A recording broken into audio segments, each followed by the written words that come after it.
Martial world in Hindi explained. अगर आपको कहानी पसंद आए तो चैनल नोवेल मज़ा को लाइक और सब्सक्राइब करें। हमारे चैनल में हर सप्ताह नई कहानियों का आनंद लें। धन्यवाद।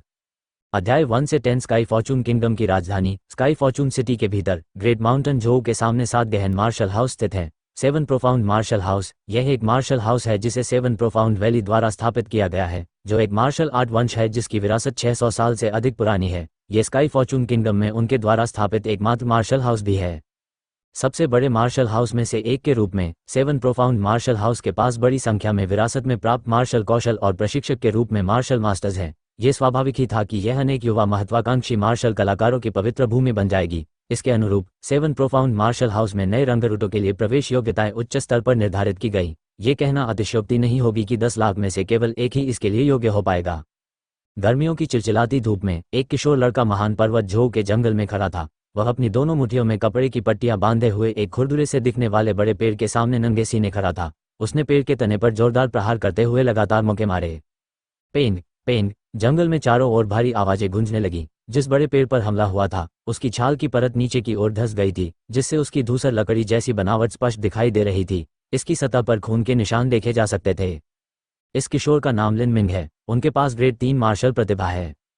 स्काई फॉर्चून किंगडम में इसके आधे नागरिकों में कोई मार्शल प्रतिभा नहीं है और वे मार्शल आर्ट के मार्ग के लिए अनुपयुक्त हैं। जहां तक शेष आधे लोगों का प्रश्न है, उनमें से कम 80% के पास ग्रेड 1 मार्शल टैलेंट है। अगर ये लोग मार्शल आर्ट का अभ्यास भी करें तो भी वे कहीं नहीं पहुंच पाएंगे। शेष लोगों में से 10 में से एक के पास ग्रेड 2 मार्शल टैलेंट होने की 90% संभावना है।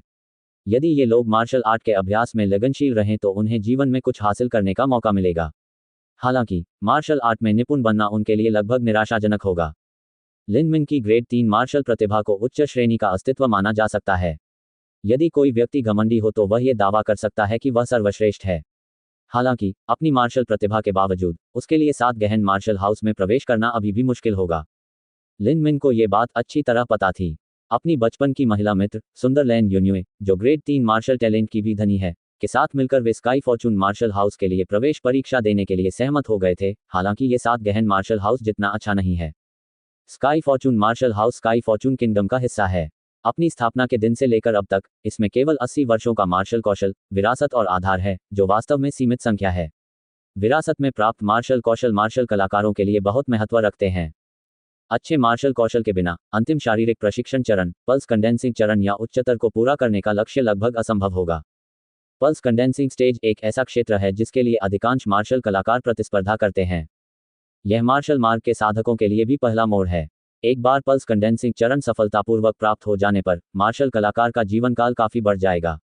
इसके अतिरिक्त उन्हें कुलीनता की उपाधि भी प्रदान की जाएगी, जिससे वे समृद्धिपूर्ण जीवन जी सकेंगे तथा अपने वंशजों को आशीर्वाद दे सकेंगे।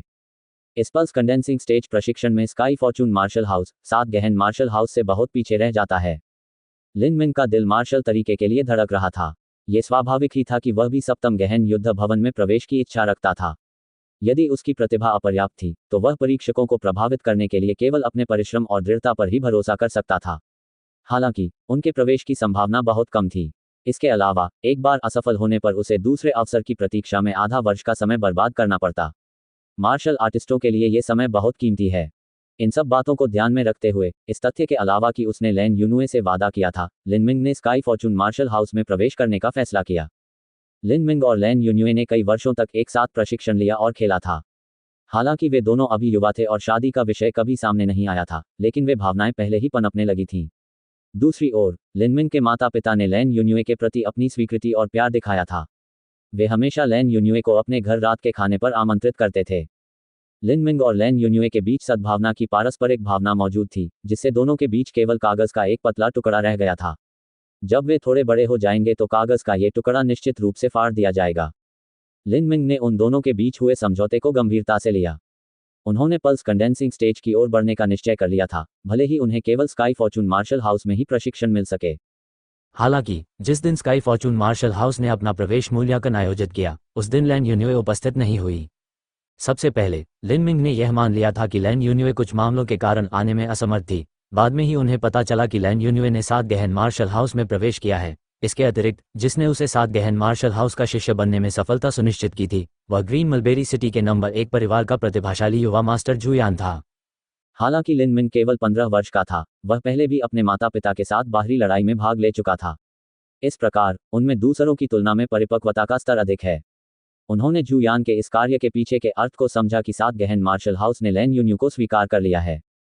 पब फ्यूचर द्वारा विज्ञापन। जू परिवार जैसे महान परिवार के लिए भावी पत्नियों के चयन में उनकी पूर्व शर्त दिखावे की नहीं, बल्कि उनकी सैन्य प्रतिभा की थी। एक अत्यधिक प्रतिभाशाली पत्नी के पास एक मार्शल प्रतिभा को जन्म देने की अधिक संभावना होगी। हालांकि लैन यून्यू का परिवार औसत दर्जे का है, लेकिन उसके लिंग को देखते हुए उसकी ग्रेड 3 मार्शल प्रतिभा बहुत अच्छी है। इसके अलावा लैन यून्यू खुद एक उत्कृष्ट स्वभाव वाली सुंदरता है। ये स्वाभाविक था कि जू यान उसके प्यार में पड़ जाएगा। लैन यून्यू के लिए स्काई फॉर्चून मार्शल हाउस और 7 प्रोफाउंड मार्शल हाउस के बीच का अंतर बहुत बड़ा है। दोनों जो अवसर, सम्मान, गौरव और संभावित उपलब्धियां प्रदान कर सकते हैं, वे अतुलनीय हैं। ये बात विशेष रूप से जीवन विस्तार के संबंध में सत्य है, जो पल्स कंडेंसिंग चरण तक सफलतापूर्वक पहुंचने के बाद प्राप्त किया जा सकता है। इस तरह का प्रलोभन लड़कियों के लिए बिल्कुल अनूठा है। ऐसी आकर्षक संभावनाओं को देखते हुए अधिकांश महिलाएं भी जू यान के साथ जाना पसंद करती। आखिरकार जू यान खुद भी सुंदर विशेषताओं का मालिक है। उसकी पारिवारिक पृष्ठभूमि और भविष्य दोनों लिन मिन की तुलना में कहीं बेहतर हैं। हालांकि वह समझने में सक्षम था, लेकिन यह कहना कि इस मामले ने लिन मिन को बहुत प्रभावित नहीं किया, झूठ होगा।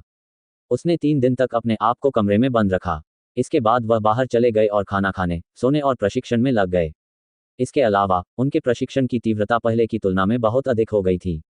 लैन यून्यू के उसे छोड़ने से पहले लिन मिंग ने पहले ही पल्स कंडेंसिंग चरण में प्रवेश करने और मार्शल साधना के एक उच्च क्षेत्र को आगे बढ़ाने का निर्णय ले लिया था। वर्तमान लिन मिंग भी इससे अलग नहीं है। यदि उसे अभी भी कोई संदेह था, तो लैन यून्यू के उसे छोड़ने के कृत्य ने मार्शल मार्ग के प्रति उसके संकल्प को और दृढ़ कर दिया था। उन्होंने 7 प्रोफाउंड मार्शल हाउस के लिए प्रवेश परीक्षा में शामिल होने का निर्णय लिया, भले ही यह प्रक्रिया कितनी भी कठिन क्यों न हो। पेंग पेंग। पेड़ के तने पर मुठियों के प्रहार की भारी आवाजें पूरे जंगल में लगातार गूंज रही थीं। इस पेड़ का नाम लौह वृक्ष है। इसमें न केवल छाल की अत्यंत कठोर परत होती है, बल्कि इसमें मजबूत पुनर्योजी गुण भी होते हैं। मार्शल आर्ट के कई शुरुआती खिलाड़ी खुद को प्रशिक्षित करने के लिए इस लौह वृक्ष को चुनेंगे। न जाने कितने घूंसे मारने के बाद लिन मिंग अंततः थक गया। एक पेड़ के तने पर टिककर वह एक चट्टान पर बैठ गया और जमीन पर रखे एक बैग से कुछ जड़ी बूटियां निकाली। उसने उन्हें अपनी मुठियों की सतह पर लगाया और गूंथ लिया। जो लोग मार्शल आर्ट का अभ्यास करते हैं, उनके लिए शरीर उपचार जड़ी बूटियों का लगातार उपयोग आवश्यक है। ऐसा न करने से आंतरिक चोटें बढ़ जाएंगी। एक बार ये आंतरिक चोटें बढ़ जाएं तो अपंग होने या यहाँ तक कि मृत्यु होने की भी संभावना रहती है। इस जड़ी बूटी को लौह धागा घास कहा जाता है। इसे ये नाम इसलिए दिया गया क्योंकि लौह धागा घास को निचोड़ने से उत्पन्न हरा रस घावों को भरने में मदद करता था, लेकिन इससे घावों पर लोहे के धागे के रगड़ने जैसी भयंकर पीड़ा होती थी। लिन मिंग ने दर्द सहते हुए अपने दांत पीस लिए। उसने बैग के अंदर से एक सफेद कपड़ा निकाला और उसे अपनी मुट्ठियों पर लपेटकर पट्टी बांध ली। सच कहा जाए तो ऐसी कई अन्य जड़ी बूटियां हैं जो लौह धागा घास की तुलना में अधिक प्रभावी हैं। इन जड़ी बूटियों का दुष्प्रभाव भी हल्का होता है, लेकिन कीमत बहुत अधिक होती है। लिन मिंग की परिस्थितियों के कारण उसके लिए ऐसी जड़ी बूटियां खरीदना असंभव हो गया। लिन मिंग के माता पिता ग्रीन मलबेरी सिटी में एक रेस्तरां चलाते हैं। हालांकि ये रेस्तरां उनका नहीं है, ये वास्तव में ग्रीन मलबेरी सिटी के लिन परिवार का था। हालांकि लिन मिंग का पहला नाम भी लिन है, लेकिन उनकी पारिवारिक वंशावली कई पीढ़ियों से लिन परिवार से अलग हो गई थी। लिन परिवार ने अपनी कुछ कम महत्वपूर्ण संपत्तियों को प्रबंधन के लिए अपने दूर के रिश्तेदारों के हाथों में सौंप दिया। लिन मिंग के माता पिता की आजीविका इस रेस्तरां के प्रबंधन पर निर्भर थी। हर साल उन्हें एक निश्चित राशि और कुछ कमीशन दिया जाएगा। ये धन स्वाभाविक रूप से उनके जीवन निर्वाह के लिए पर्याप्त था। हालांकि लिन मिंग की मार्शल आर्ट की खोज के लिए इसका उपयोग करना थोड़ा मुश्किल होगा।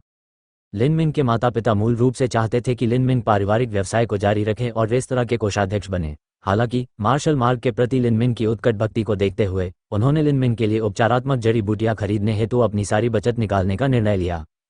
तब से लिन मिंग की पारिवारिक बचत धीरे धीरे कम हो गई थी, लेकिन दूसरी ओर लिन मिंग अभी भी शारीरिक प्रशिक्षण के प्रथम चरण में ही था।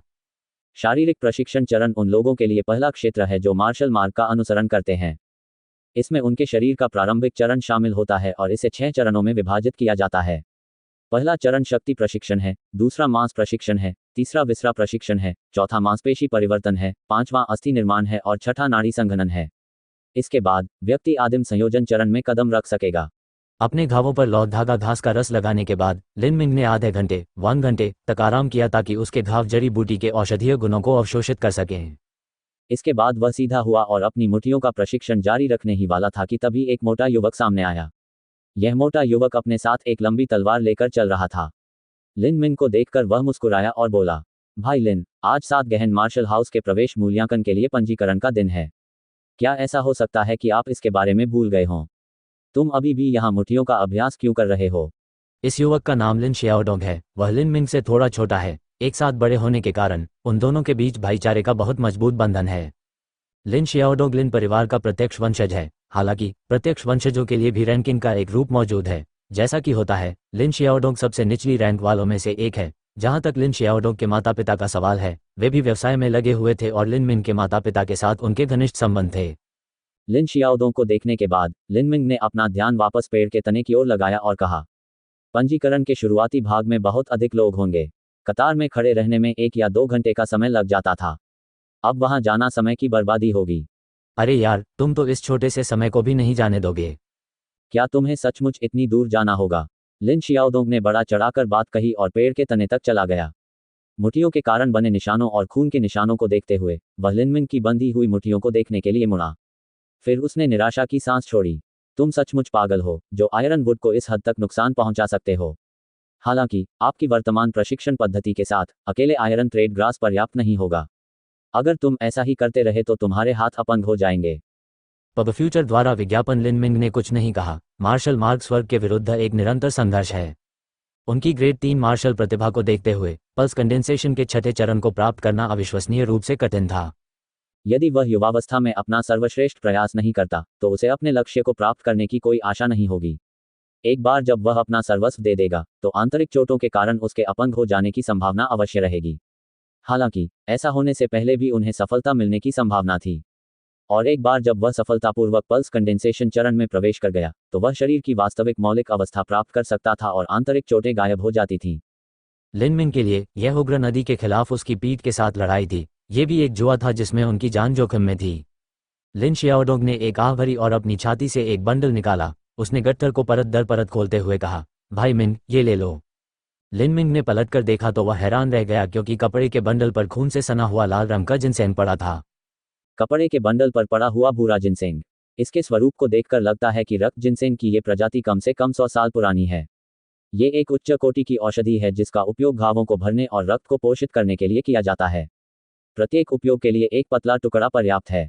इसके अलावा इस रक्त जिनसेंग के शक्तिशाली उपचार गुण बहुत कोमल हैं। इस रक्त जिनसेंग की कीमत कम से कम 150 स्वर्ण लियांग होनी चाहिए, जो लिन मिंग के परिवार की वार्षिक आय के बराबर है। लिन मिंग का शरीर रुक गया और उसने अपना सिर हिलाया। मैं इस रक्त जिनसेंग को स्वीकार नहीं कर सकता। हालांकि वे करीबी भाई हैं, फिर भी यह रक्त जिनसेंग बहुत महंगा है। लिन परिवार में लिन शियाओडोंग का स्थान बहुत निम्न है। हालांकि लिन मिंग की तुलना में उनकी पारिवारिक स्थिति बहुत बेहतर है, फिर भी यह आरामदायक नहीं होगा यदि उनकी आय का उपयोग लिन शियाओडोंग के मार्शल प्रशिक्षण के पूरक के लिए किया जाए। लिन शियाओडोंग ने जबरदस्ती रक्त जिनसेंग को लिन मिंग पर धकेल दिया और कहा, मैंने ये ब्लड जिनसेंग आपके लिए खरीदा है। आप जानते हैं कि मैं कैसे प्रशिक्षण लेता हूँ। मैं हर 3 दिन में मछली पकड़ता हूँ और हर 2 दिन में जाल सुखाता हूँ। मेरे शरीर की चोटें एक पाद के बराबर से अधिक नहीं हैं। इसका उपयोग करना व्यर्थ होगा। यदि आप मना कर देते तो मैं इसे मुफ्त में खरीद लेता। जीवन में मेरी ज्यादा महत्वाकांक्षाएं नहीं हैं। मैं बस लिन परिवार के प्रत्यक्ष वंशज के रूप में अपनी स्थिति को बनाए रखना चाहता हूँ। जब तक मैं ये पद नहीं खो देता और मेरी अगली पीढ़ी भी लिन परिवार में सफलतापूर्वक अपना स्थान बनाए रख पाती है, मेरे लिए यही काफी है। लिन मिंग रक्त जिनसेंग रखने से पहले एक पल के लिए चुप रहे। फिर वह बोला, बहुत अच्छा, मैं इस रक्त जिनसेंग को स्वीकार करूंगा। इस जिनसेंग की खातिर मुझे पल्स कंडेंसेशन चरण को तोड़ना होगा। हाँ, अब तो ऐसा ही है। न केवल आपको पल्स कंडेंसेशन स्टेज में प्रवेश करना चाहिए, बल्कि आपको उस कमीने झूयान को भी उल्टा पुल्टा करना होगा। वह कमीना बहुत दिनों से आंखों में खटक रहा है। झूयान हो, लिन मिंग ने हल्की सी आह भरी। झूयान को पहले ही 7 गहन मार्शल हाउस में भर्ती कराया जा चुका था। इसके अलावा झूयान वर्तमान में आंतरिक स्वर्गीय निवास के उच्च रैंक वाले शिष्यों में से एक है। उसकी शक्ति शारीरिक प्रशिक्षण के तीसरे चरण के शिखर तक पहुंच गई है। फिर भी लिन मिंग ने झूयान को हराना अपना उद्देश्य बना लिया था। यह निर्णय लैन यून्युए के कारण नहीं था, बल्कि उसके मार्शल मार्ग की खोज के कारण था। इस मार्ग पर चलने के लिए उसे एक के बाद एक दहलीज पार करनी पड़ी, एक के बाद एक पर्वतों पर विजय प्राप्त करनी पड़ी। जहां तक झूयान का सवाल है तो उसे जीतने योग्य नंबर 1 खिलाड़ी होने का सम्मानजनक स्थान प्राप्त है। महान पर्वत जो की तलहटी में 10 किलोमीटर तक लंबी इमारतों का एक विस्तार था। ये 7 प्रोफाउंड मार्शल हाउस और स्काई फॉर्चून मार्शल हाउस का संचालन क्षेत्र है और आज उन लोगों के लिए पंजीकरण का दिन है जो 7 प्रोफाउंड मार्शल हाउस के प्रवेश मूल्यांकन में भाग लेना चाहते हैं। 7 गहन मार्शल हाउस के सामने मैदान पर भीड़ एकत्र थी। हालांकि लिन मिंग और लिन शियाओडोंग ने जानबूझकर देर से पहुंचने का फैसला किया था, लेकिन उन्हें एहसास हुआ कि उन्होंने आवेदकों की संख्या को कम करके आंका था। सभी आवेदकों को 3 पंक्तियों में खड़ा किया गया था, प्रत्येक पंक्ति की लंबाई कई मीटर तक थी। वर्तमान कतार को देखते हुए पंजीकरण पूरा होने में आधा घंटा 1 घंटा का समय लगेगा। हमें इंतजार करना होगा। लिन शियाओडोंग ने आह भरी और असहाय होकर लाइन में खड़ा हो गया। हाँ, लिन मिंग ने अपना सिर हिलाया। अरे, वहाँ बहुत कम लोग हैं। लिन शियाओडोंग ने पास के एक छोटे से गेट की ओर इशारा किया। वहाँ केवल कुछ ही लोग थे। इसके अलावा मैदान पर लाल कालीन भी बिछाया गया था। वह स्थान रईसों के लिए आरक्षित है, लिन मिंग ने साइन पर लिखा देखा। चूंकि 7 गहन martial house sky fortune kingdom के मैदान, इमारतों और संसाधनों पर बनाया गया था, इसलिए उनके लिए राज्य के अभिजात वर्ग को कुछ चेहरा देना स्वाभाविक था। वास्तव में सैन्य घराने के कई मामलों का प्रबंधन अभिजात वर्ग को सौंप दिया जाता था। इसका एक उदाहरण आज प्रवेश मूल्यांकन के लिए पंजीकरण है। लानत है, लिन शियाओडोंग ने असंतोष में बड़बड़ाया। कुलीनता ऐसी चीज थी जो केवल शाही परिवार ही दे सकता था और विरासत में मिलती थी। यद्यपि लिन परिवार एक धनी परिवार है, फिर भी यह एक कुलीन परिवार नहीं है।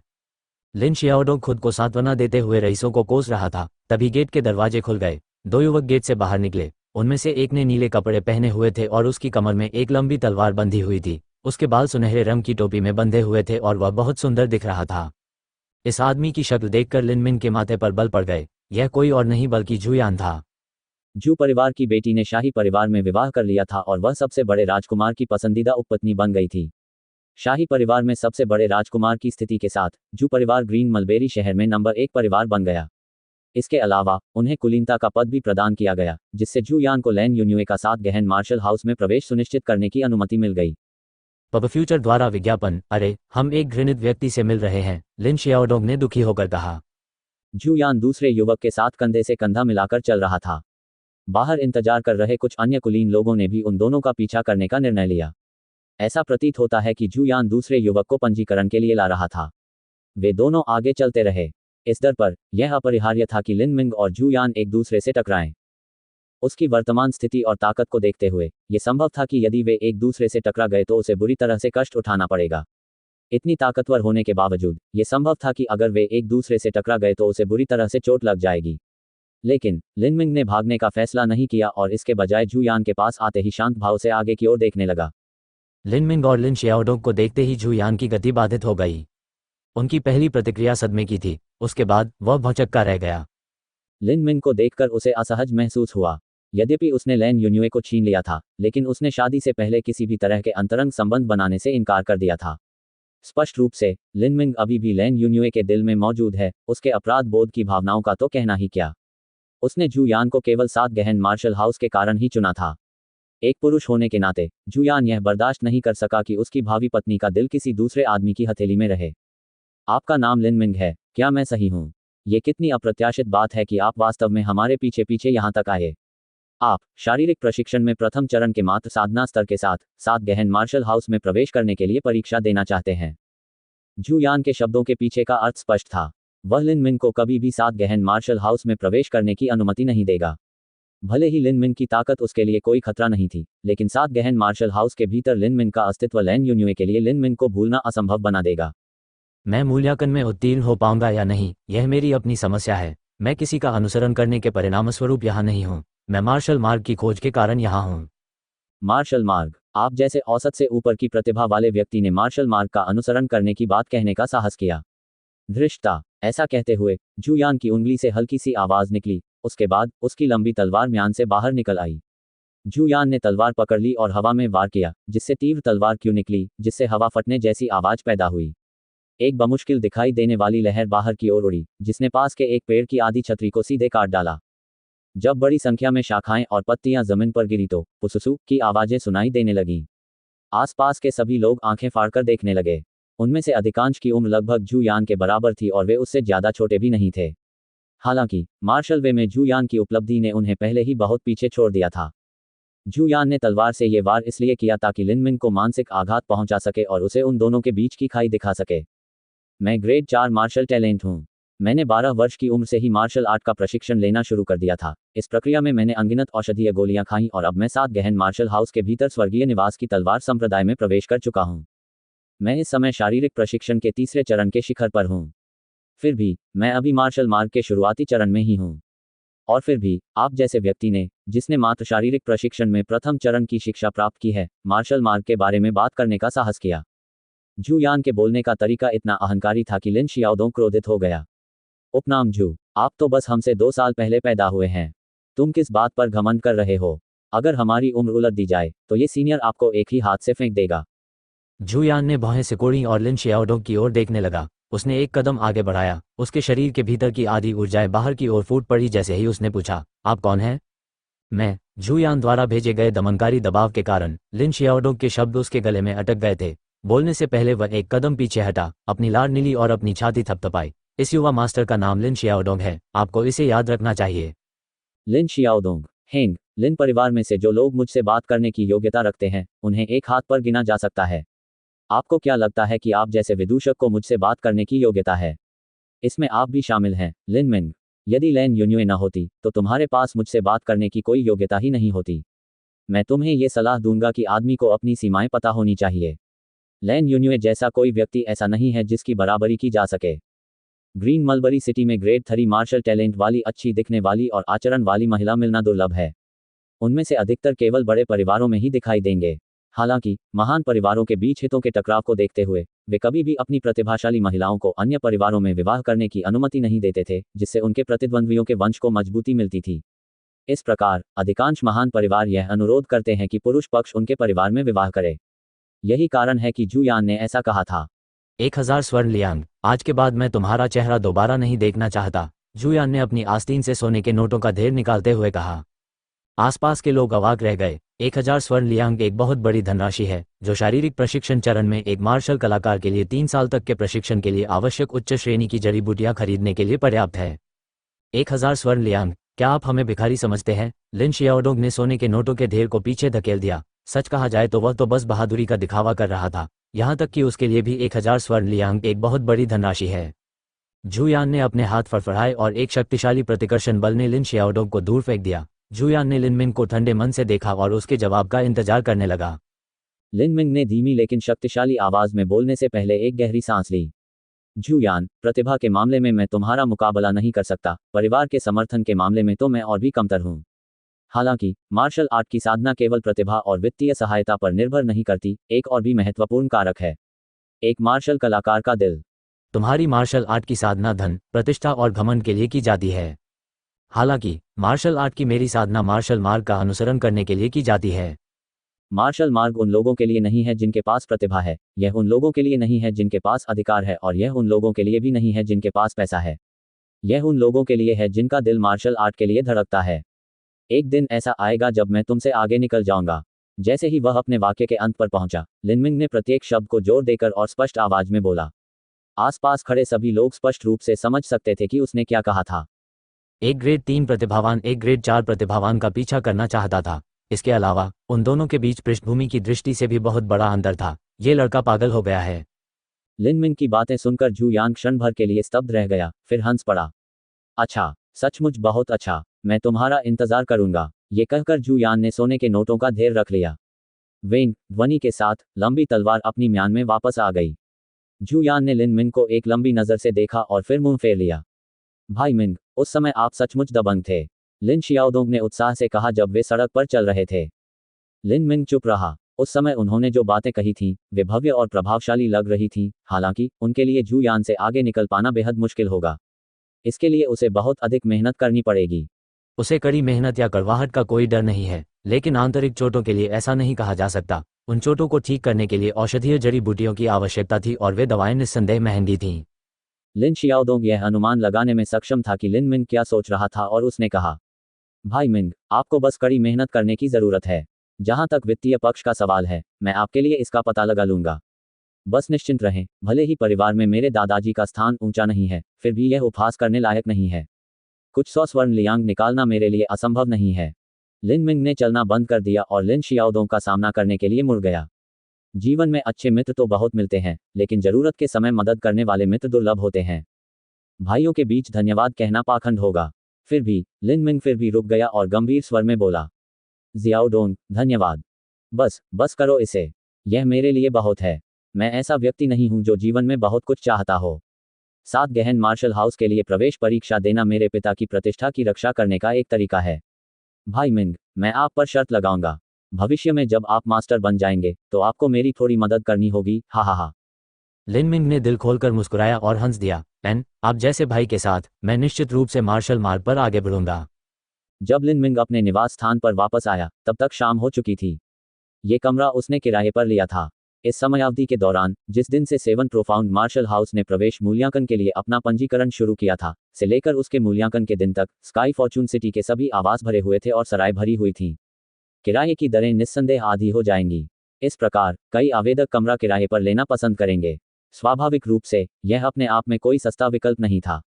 लिन मिंग ने बहुत साधारण सा सेटअप वाला केवल 10 वर्ग मीटर का एक कमरा किराए पर लिया था। जैसे ही वह बिस्तर पर ध्यान लगाने वाला था, किसी ने दरवाजा खटखटाया। लिन मिंग ने दरवाजा खोला तो देखा कि मकान मालकिन वहां खड़ी थी। मकान मालकिन लगभग 50 वर्ष की महिला है, जिसका शरीर कुछ मोटा है। मकान मालकिन का चेहरा आमतौर पर उग्र और कठोर रहता था, लेकिन आज वह एक सुखद मुस्कान बिखेर रही थी, जिससे लिन मिंग को लगा कि कुछ गड़बड़ है। मकान मालकिन, कुछ है क्या? ये छोटे दोस्त, मुझे खेद है, लेकिन क्या आप कृपया इस कमरे को खाली कर सकते हैं? लिन मिंग ने भौहें सिकोड़ी। क्यों? हे, क्षमा करें, लेकिन मैंने ये कमरा किराए पर लिया है, एक कठोर पुरुष आवाज ने बीच में टोका। लिन मिंग ने पलटकर देखा तो एक आदमी जिसके कान बंदर जैसे बड़े थे, दालान से अंदर आ रहा था। वह आदमी चंचल अंदाज में मुस्कुरा रहा था। एक पल के लिए उसे देखते हुए लिन मिंग ने उसे उन अधीनस्थों में से एक के रूप में पहचान लिया जो जू यान और दूसरे युवक के पीछे पीछे आए थे। ऐसा प्रतीत होता है कि वह दूसरे युवक का अधीनस्थ है। उस समय दूसरा युवक चुप रहा था और केवल लिन मिंग और लिन शियाओदों को तिरस्कार की अभिव्यक्ति के साथ देख रहा था। इसमें कोई संदेह नहीं है कि वह युवक वर्तमान में लिन मिंग के लिए समस्याएं पैदा करने के लिए अपने अधीनस्थ को भेजकर झुयान की अच्छी पुस्तकों में शामिल होने की कोशिश कर रहा था। उसे बस इतना करना था कि वह अपनी मौजूदा कीमत से कई गुना अधिक किराया दे दे और मकान मालकिन स्वाभाविक रूप से उसे बाहर निकालने के लिए तैयार हो जाती। वर्तमान में सेवन प्रोफाउंड मार्शल हाउस अपना पंजीकरण कार्यक्रम आयोजित कर रहा है, जिसके कारण आवास की तलाश में कठिनाई हो रही है। किराए पर दूसरा स्थान ढूंढना जितना आसान था, उतना कहना नहीं था, लेकिन यदि वह ऐसा करता भी तो इसकी कोई गारंटी नहीं थी कि यह अधीनस्थ उसके लिए फिर से समस्या उत्पन्न नहीं करेगा।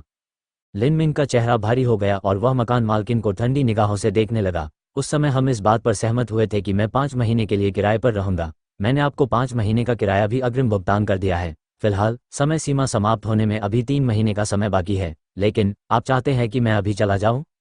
मकान मालकिन ने क्षमाप्रार्थी भाव से मुस्कुराकर कहा। ये स्वाभाविक रूप से, मैं इस बात से अवगत हूं। इस बारे में कैसा है? मैं तुम्हें 3 महीने का किराया लौटा दूंगा। उसके बारे में कैसा है? मुझे 3 महीने का किराया लौटा दोगे? तुम्हारा दिमाग बहुत गणनात्मक है। लिन मिंग का गुस्सा उबलने लगा था। यदि इस मकान मालकिन को दूसरे व्यक्ति के दबाव के कारण उसे बेदखल करने के लिए मजबूर किया गया होता तो लिन मिंग बस छोड़ देता। हालांकि उसके वर्तमान कार्यों और शब्दों ने उसे क्रोधित कर दिया है। अरे, तुम क्या बात कर रहे हो? उस समय हमने केवल इस बारे में बात की थी तथा किसी भी बात पर हस्ताक्षर नहीं किए थे। ये कमरा मेरा है, मैं इसे किसे किराए पर देना चाहता हूँ, यह मुझ पर निर्भर है। स्काई फॉर्चून किंगडम की राजधानी के रूप में स्काई फॉर्चून सिटी की स्थिति को देखते हुए यहाँ के सभी संपत्ति मालिकों में श्रेष्ठता की अवचेतन भावना है। उनके लिए बाहर से आए सभी लोग देहाती लोग हैं। वे उन्हें नीची दृष्टि से देखते हैं और उनके प्रति तिरस्कारपूर्ण स्वर में बोलते हैं। इसके अलावा उसके बगल में खड़ा आदमी स्पष्ट रूप से एक अमीर और शक्तिशाली परिवार द्वारा भेजा गया व्यक्ति था। ऐसे किसी व्यक्ति के समर्थन से मकान मालकिन और अधिक साहसी हो गई। इस समय बंदर जैसे कान वाला आदमी अहंकारपूर्वक हंस पड़ा। अगर तुम समझदार हो तो तुरंत बाहर निकल जाओ, मैं तुम्हें कुछ और बताऊंगा। इस युवा मास्टर की नज़र आप पर है। अगर तुम किसी तरह किराए पर कोई दूसरी जगह भी ढूंढ लोगे तो भी मैं तुम्हें बाहर निकाल दूंगा। 7 गहन मार्शल हाउस के लिए प्रवेश मूल्यांकन शुरू होने से पहले इन 3 महीनों के भीतर आपको बस सड़कों पर सोने के लिए खुद को तैयार कर लेना चाहिए। हा। वह आदमी हंसा। जो लोग अभिजात वर्ग में पैदा हुए थे, उनके लिए श्रेष्ठता की अहंकारी भावना विकसित होना स्वाभाविक था। हालांकि जब वे अपना अहंकार व्यक्त करते थे, तब भी वे झुयान की तरह शालीनता और वाणी का एक निश्चित भाव बनाए रखते थे। दूसरी ओर उसके सामने खड़ा यह व्यक्ति अहंकार का नग्न रूप प्रकट कर रहा था, जो उन गुंडों के लिए उपयुक्त था जो केवल दूसरों पर निर्भर रह सकते थे। लिन मिंग बंदर जैसे कान वाले आदमी को घूरता रहा। हर गुजरते पल के साथ उसकी आंखें ठंडी होती जा रही थीं। आप कहाँ देख रहे हैं? क्या तुम मुझे मारने के बारे में सोच रहे हो? मैं आपको बता दूं, मेरे young master sky Fortune city के रक्षा सेना के स्वामी के दूसरे पुत्र हैं। यदि तुम इस यंग मास्टर को हराने की हिम्मत करते हो तो ये यंग मास्टर। भागो! लिन मिंग चिल्लाया और एक जोरदार मुक्का मारा जो सीधे उस आदमी की नाक पर लगा। एक पेंग की आवाज के साथ वह आदमी बाहर उड़ गया, जिसके बाद कई जोरदार आवाजें आईं। इसके बाद वह व्यक्ति टूटे हुए फर्नीचर और बर्तनों के बीच मलबे के ढेर पर पड़ा था, उसके बाल बिखरे हुए थे और चेहरे से खून टपक रहा था। लौह वृक्ष को कुचलने में सक्षम एक मूर्ति ने सीधे उस आदमी के चेहरे पर प्रहार किया। परिणाम की कल्पना की जा सकती है, आदमी की नाक पूरी तरह से अंदर की ओर धंस गई थी। मकान मालकिन हैरान रह गई, कई क्षणों के लिए उसकी आंखें बाहर निकल आई, फिर अचानक वह बुरी तरह चिल्ला उठी, मदद करना, हत्या। मकान मालकिन बाहर भागी, लेकिन उसकी मोटी टांगें ठीक से काम नहीं कर पा रही थीं और वह धड़ाम से फर्श पर गिर पड़ी। लिन मिंग बंदर जैसे कान वाले आदमी की ओर बढ़ा। यद्यपि उनका शारीरिक प्रशिक्षण का प्रथम चरण मार्शल आर्ट का केवल आरंभिक चरण था, फिर भी ये किसी भी तरह से बेकार नहीं था। आखिरकार स्काई फॉर्चून किंगडम के कई लोग मार्शल आर्ट में प्रशिक्षण लेने में असमर्थ थे। दूसरी ओर लिनमिंग एक अच्छी प्रतिभा थी। इसके अलावा वह बहुत मेहनती भी था। एक ही प्रतिभा वाले 1000 साथियों के बीच उसके समान शक्ति स्तर वाला एक भी व्यक्ति ढूंढ पाना कठिन हो सकता है। जहां तक इस आदमी की बात है, वह तो बस एक अधीनस्थ था और लिनमिंग को उससे निपटने में ज्यादा प्रयास नहीं करना पड़ा। वह आदमी कराहता रहा। उसने कभी नहीं सोचा था कि लिन मिंग वास्तव में उसे हरा देगा। उसने खून से सनी उंगली उठाई और लिन मिंग की ओर इशारा किया। तुमने मुझे मारने की हिम्मत की, आपका काम हो गया।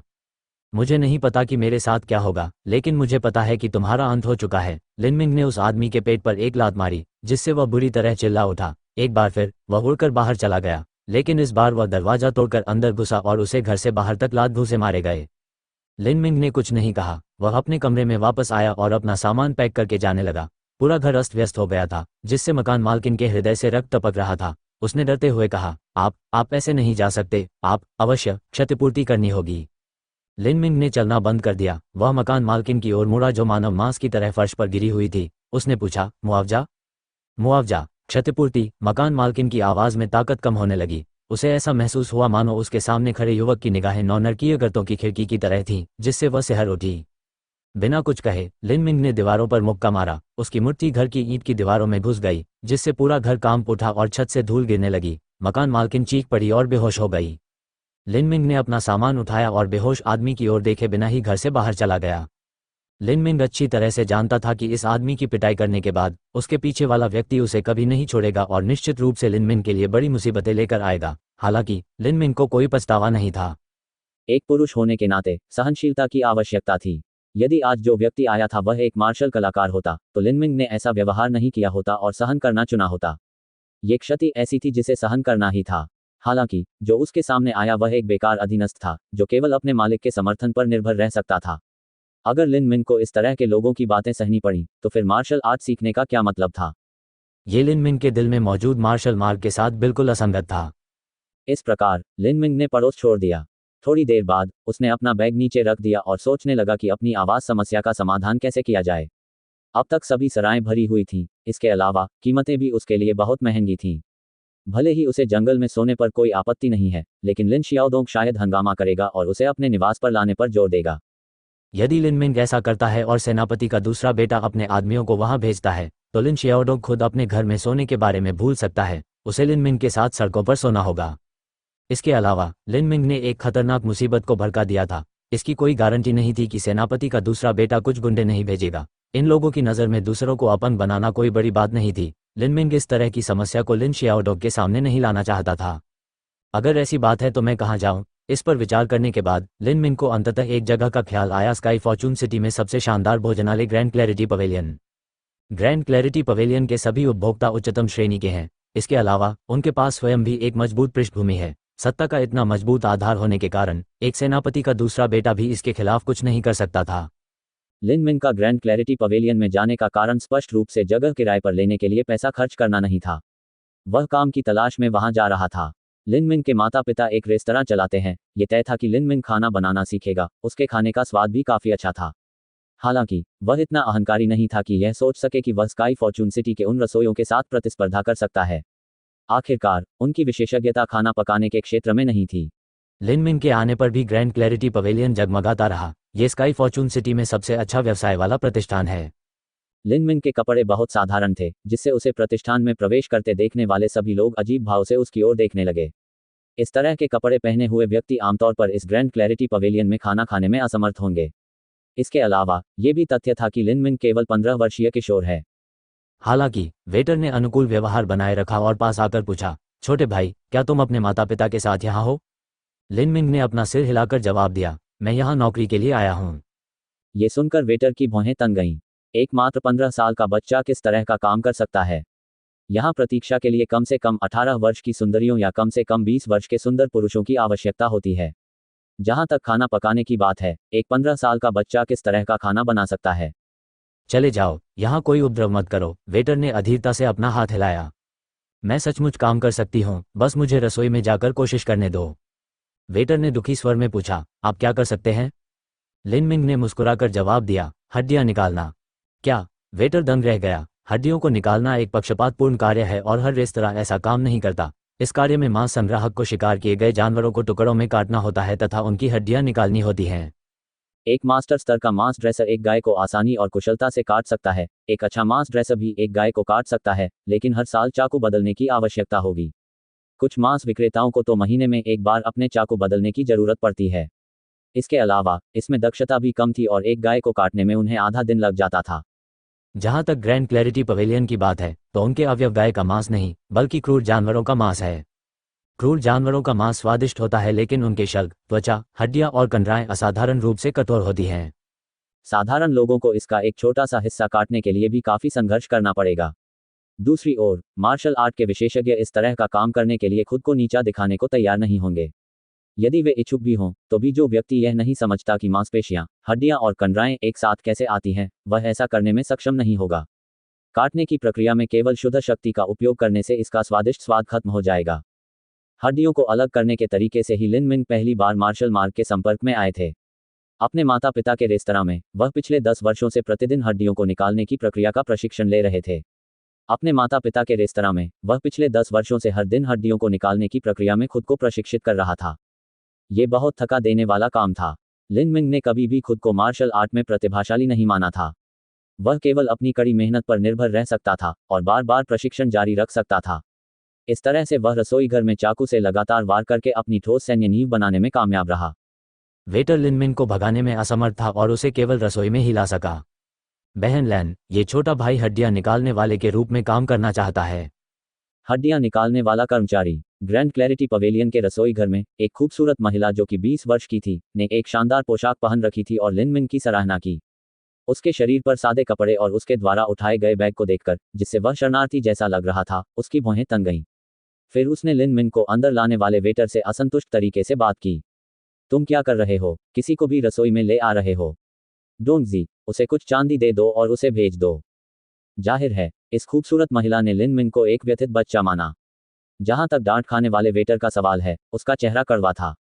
सच तो यह है कि उसने लिन मिंग को बाहर धकेलने की कोशिश की थी, लेकिन उसने पाया कि लिन मिंग के पैरों में जड़ें उग आई थी और वह हिल नहीं पा रहा था।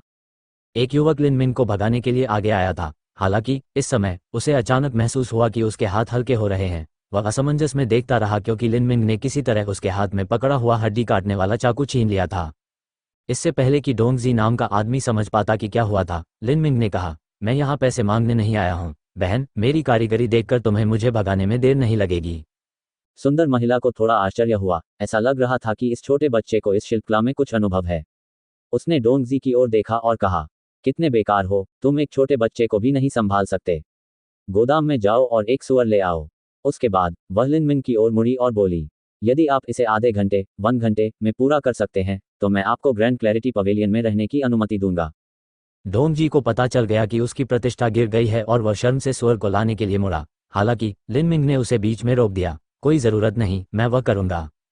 लिन मिंग ने एक स्केल्ड ड्रैकोनिक जानवर की ओर इशारा करते हुए कहा। सुंदर स्त्री आश्चर्यचकित हो गई। स्केल्ड ड्रैकोनिक जानवर एक स्तर 2 क्रूर जानवर है जिसका शरीर मांसपेशियों से भरा हुआ है। ये मांसपेशियां अत्यंत मजबूत होती हैं और सामान्य तलवार के हमलों का भी प्रतिरोध कर सकती हैं। हालांकि कुछ जड़ी बूटियों का उपयोग करके इसे 3 दिन और 3 रात तक उबालने से स्वादिष्ट स्वाद वाला गाढ़ा सूप तैयार हो सकता है। इस प्रकार के क्रूर जानवर को काटने में किसी हड्डियां निकालने वाले मास्टर को भी कठिनाई होगी। ये बच्चा पागल है। क्या आप मजाक कर रहे हैं? स्केल ड्रैकोनिक जानवर की कीमत 100 स्वर्ण लियांग से अधिक है। यदि आप इसे बर्बाद कर देते हैं तो आप हमें भुगतान कैसे करेंगे? डोंगजी ने असंतोष व्यक्त किया। वह अभी भी लिन मिंग द्वारा उसका चाकू छीन लिए जाने से नाखुश था। खूबसूरत महिला ने डोंगजी को एक नज़र देखा और झपट्टा मारा। अगर मैं तुम्हें इसे बर्बाद करने दूं, तो क्या तुम्हें लगता है कि तुम्हारे पास इसे बर्बाद करने की क्षमता है? डोंगजी ने अचानक पाया कि वह अवाक हो गया है। स्केल ड्रैकोनिक बीस्ट सुअर, गाय या भेड़ जैसा नहीं है। साधारण लोग चाकू से भी इसके छिलके नहीं तोड़ पाएंगे। इसे बर्बाद करना कोई ऐसी बात नहीं थी जिसे सामान्य लोग कर सकें। महिला ने लिन मिंग का सामना किया और कहा, मैं तुम्हें काटने दूंगा। लिन मिंग ने अपना सिर हिलाया और रसोई घर में सबसे अच्छा बोनिंग चाकू उठाया। उन्होंने स्केल्ड ड्रैकोनिक जानवरों को केवल 2 बार काटा था, दोनों बार लिन परिवार के कुछ महत्वपूर्ण व्यक्तियों के जन्मदिन के दौरान। आखिरकार फियरोसियस बीस्ट्स ऐसी चीज नहीं थी जिसे एक औसत व्यक्ति खरीद सके। एक गहरी सांस लेते हुए लिन मिंग ने ध्यान से स्केल्ड ड्रैकोनिक जानवर के तराजू को सहलाया और उसकी नसों का पता लगाया। इस प्रक्रिया में एक अगरबत्ती के बराबर समय लगता था। उसने अपने मन में नसों का एक चित्र बनाया। अपने पिछले स्केल्ड ड्रैकोनिक बीस्ट के आरेख के साथ इसकी तुलना करने पर उन्होंने इसकी पुष्टि की कि यह सही है। इंतजार करते करते कुछ लोग अधीर हो गए और अंततः पूछ ही लिया, आप क्या कर रहे हो? तुम काट क्यों नहीं रहे हो? रहस्यमय बनने की कोशिश करना बंद करो और बस इसे काट दो। ये स्वाभाविक ही था कि ये लोग अधीर हो जाते। एक 15 वर्षीय किशोर द्वारा ये दावा करना कि वह दूसरे स्तर के क्रूर जानवर की हड्डियां तोड़ने में सक्षम है, उन्हें ये केवल एक शरारत ही लग सकती है। लिन मिंग ने इन सवालों पर ध्यान नहीं दिया। उसने चाकू उठा लिया। उसकी आंखें अत्यंत केंद्रित हो गईं। उनके लिए हड्डियां निकालने की प्रक्रिया एक अभ्यास सत्र के बराबर थी। नसों के आरेख की पुष्टि करने के बाद लिन मिंग ने अंततः शुरुआत की। उन्होंने कुल्हाड़ी या वध करने वाले ब्लेड का उपयोग नहीं किया, उन्होंने केवल कठोर हड्डी काटने वाले चाकू का ही उपयोग किया। लिन मिंग के हाथों में ये साधारण चाकू एक असाधारण तेज हथियार में बदल गया। चाकू नीचे उतरा और स्केल्ड ड्रैकोनिक जानवर के तराजू अलग हो गए। ये घटना देखकर प्रश्न पूछने वाले व्यक्ति ने तुरंत अपना मुंह बंद कर लिया। इस उपलब्धि के लिए अकेले ही कम से कम 300 जिन 181.4 किग्रा की कलाई की ताकत की आवश्यकता होगी। उनके लिए स्केल्ड ड्रैकोनिक जानवर को टुकड़े टुकड़े करने के लिए सामान्यतः कुल्हाड़ियों या आरी की आवश्यकता होती है। चाकू की धार नसों के बीच के अंतराल में घुस गई और उसे आसानी से काटने लगी, जैसे वह कागज काट रहा हो। स्केल्ड ड्रैकोनिक बीस्ट की सफेद मांसपेशियां प्रकट होने से पहले हर कोई केवल शुआ शुआ की आवाज सुन सकता था। ये देखकर कि लिन मिंग कितनी आसानी से काट रहा था, डोंगजी नामक व्यक्ति ने अपनी आंखें रिगड़ी। उसे संदेह हुआ कि उसकी आंखों में कुछ गड़बड़ है। क्या ये छोटा बच्चा सचमुच स्केल्ड ड्रैकोनिक बीस्ट को काट रहा है? लिन मिंग सुंदर ढंग से आगे बढ़े। कभी कभी कुछ अपरिहार्य समस्याएं उनके काम में बाधा उत्पन्न कर देती थीं। जब ऐसा होता तो वह उसे बाहर निकालने के लिए अपनी पूरी ताकत लगा देता। इस प्रकार स्केल्ड ड्रैकोनिक बीस्ट को टुकड़ों में काटने में उसे आधे घंटे से भी कम समय लगा। मांस के टुकड़ों के बगल में पसलियों की कतारें क्रम से रखी गई थीं। ये स्केल्ड ड्रैकोनिक बीस्ट का सबसे मूल्यवान हिस्सा थे। इन पसलियों की लंबाई एक समान थी तथा काम के दौरान इनमें लगभग कोई कमी नहीं आई। इस दृश्य को देखकर सभी लोग आश्चर्यचकित हो गए। लिन मिंग ने जो किया वह आसान लग सकता है, लेकिन यहाँ हर कोई जानता था कि स्केल्ड ड्रैकोनिक जानवर के टुकड़े टुकड़े करना एक बहुत बड़ी परियोजना है, जिसके लिए लगभग 5 मजबूत पुरुषों को लगभग आधे दिन तक मिलकर काम करना होगा। हालांकि कार्य पूरा करने के बाद उस किशोर का चेहरा हल्का लाल हो जाता है। उनके रूप रंग को देखते हुए कुछ और टुकड़े काटना कोई समस्या नहीं होगी। चूंकि रात हो चुकी थी, इसलिए ग्रैंड क्लैरिटी पवेलियन में अब ज्यादा भीड़ नहीं थी, जिससे उसके कई रसोई सदस्य चुपचाप ये दृश्य देख रहे थे।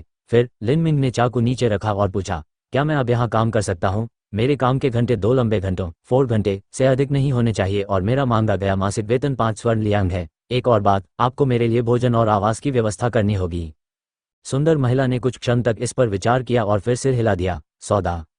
लिन मिंग की हालत खराब नहीं थी, हालांकि यह इसके लायक था। लिन मिंग ने पहले जो गति दिखाई थी, उसे देखते हुए कई काम 2 घंटों के भीतर किए जा सकते थे। सबसे महत्वपूर्ण बात यह है कि उनका काम अत्यधिक कुशल था, जिससे प्रमुख अवयवों की बहुत कम हानि हुई। इस प्रकार लिन मिंग ने ग्रैंड क्लैरिटी पवेलियन के लिए काम करना शुरू कर दिया। वहां बिताए गए 2 घंटे कोई नुकसान नहीं थे, क्योंकि यह उनके लिए एक प्रकार का प्रशिक्षण भी था। पेड़ के तने पर मुक्का मारना पार्श्विक शक्ति प्रशिक्षण का एक रूप था, जबकि हड्डियां निकालना सटीकता प्रशिक्षण का एक रूप था।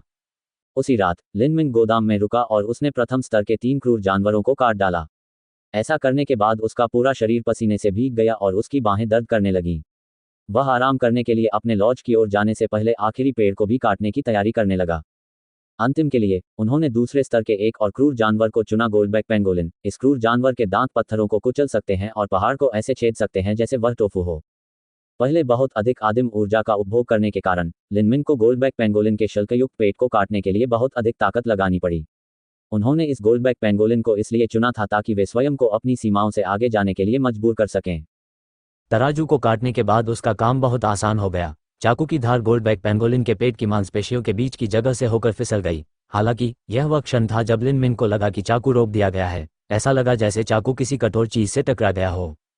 हड्डियां नहीं, पेट के मध्य भाग में कोई हड्डी नहीं होनी चाहिए। यदि ऐसा नहीं है तो क्या ये चट्टानें हो सकती हैं? नहीं, गोल्डबैक पेंगोलिन कभी कभी चट्टानों को निगल सकता है, लेकिन वे चट्टानें चूर चूर हो जाती हैं। यदि वह टुकड़े टुकड़े न भी हो तो भी उसके पेट में मौजूद शक्तिशाली अम्ल उसे नष्ट कर देगा। इतनी बड़ी चट्टान अंदर मौजूद नहीं रह सकती, क्या ऐसा हो सकता है? भीतरी कोर। इस संभावना के बारे में सोचकर लिनमिंग उत्साहित हो गया। स्तर 2 के क्रूर जानवर से प्राप्त आंतरिक कोर एक मूल्यवान वस्तु है। यदि वह इसे बेचेगा नहीं तो भी वह इसका उपभोग कर सकता है, जिससे उसके शरीर को काफी लाभ होगा। लिनमिंग ने दस्ताने पहन लिए और पेट के एसिड से बचते हुए सावधानीपूर्वक कठोर वस्तु को बाहर निकाल लिया। इसे देखकर लिनमिंग निराश हो गया। यह एक वर्गाकार वस्तु थी, जिसका अर्थ था कि यह आंतरिक कोर नहीं थी, क्योंकि सभी आंतरिक कोर आकार में गोलाकार होते हैं। ये वास्तव में एक पत्थर जैसा दिखता है, लेकिन इस पत्थर में कुछ अजीब बात है। ऐसा लग रहा था जैसे भूरे रंग का ये घन बहुत ही सफाई से काटा गया हो, तथा इसके कोने भी सटीक हों। इसके अतिरिक्त घन के 6 सतह क्षेत्रों पर काले रंग से शिलालेख उत्कीर्ण किए गए थे, जिससे इसे एक रहस्यमय आभा मिल गई। धातु। लिनमिंग ने इसे ध्यान से देखा।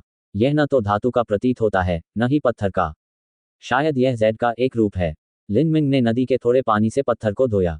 थोड़ी देर हिचकिचाने के बाद उसने जमीन पर रखी कुल्हाड़ी उठाई और उसके कुंद सिरे से घनाकार पत्थर पर हल्के से वार किया। पत्थर बिना किसी खरोंच के बरकरार रहा।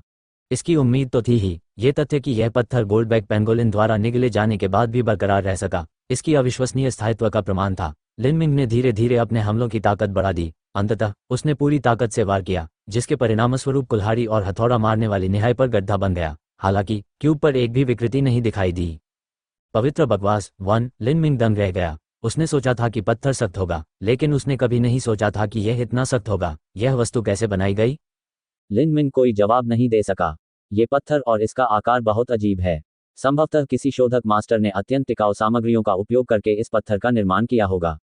ऐसी संभावना पर विचार करते हुए लिनमिंग ने क्यूब को जेब में डालने का फैसला किया। भले ही वह ये न समझ पाए कि ये क्या है, फिर भी वह इसे सजावट के रूप में इस्तेमाल कर सकता था। औजारों को व्यवस्थित करने के बाद लिनमिंग उस कमरे की ओर गया जिसे ग्रैंड क्लैरिटी पवेलियन ने उसके लिए तैयार किया था और आराम करने के लिए आगे बढ़ा। अपने मुकों का अभ्यास करने के बाद वह 4 घंटे तक हड्डियों को निकालने में लगे रहे। लिनमिंग इस समय काफी थका हुआ महसूस कर रहा था। थोड़ी देर तक ध्यान लगाने और अपनी सांस को समायोजित करने के बाद लिनमिंग अपने कपड़े उतारे बिना बिस्तर पर लेट गया और सो गया। ग्रैंड क्लैरिटी पवेलियन ने अपने कर्मचारियों के लिए जो बिस्तर तैयार किया था वह बहुत आरामदायक था।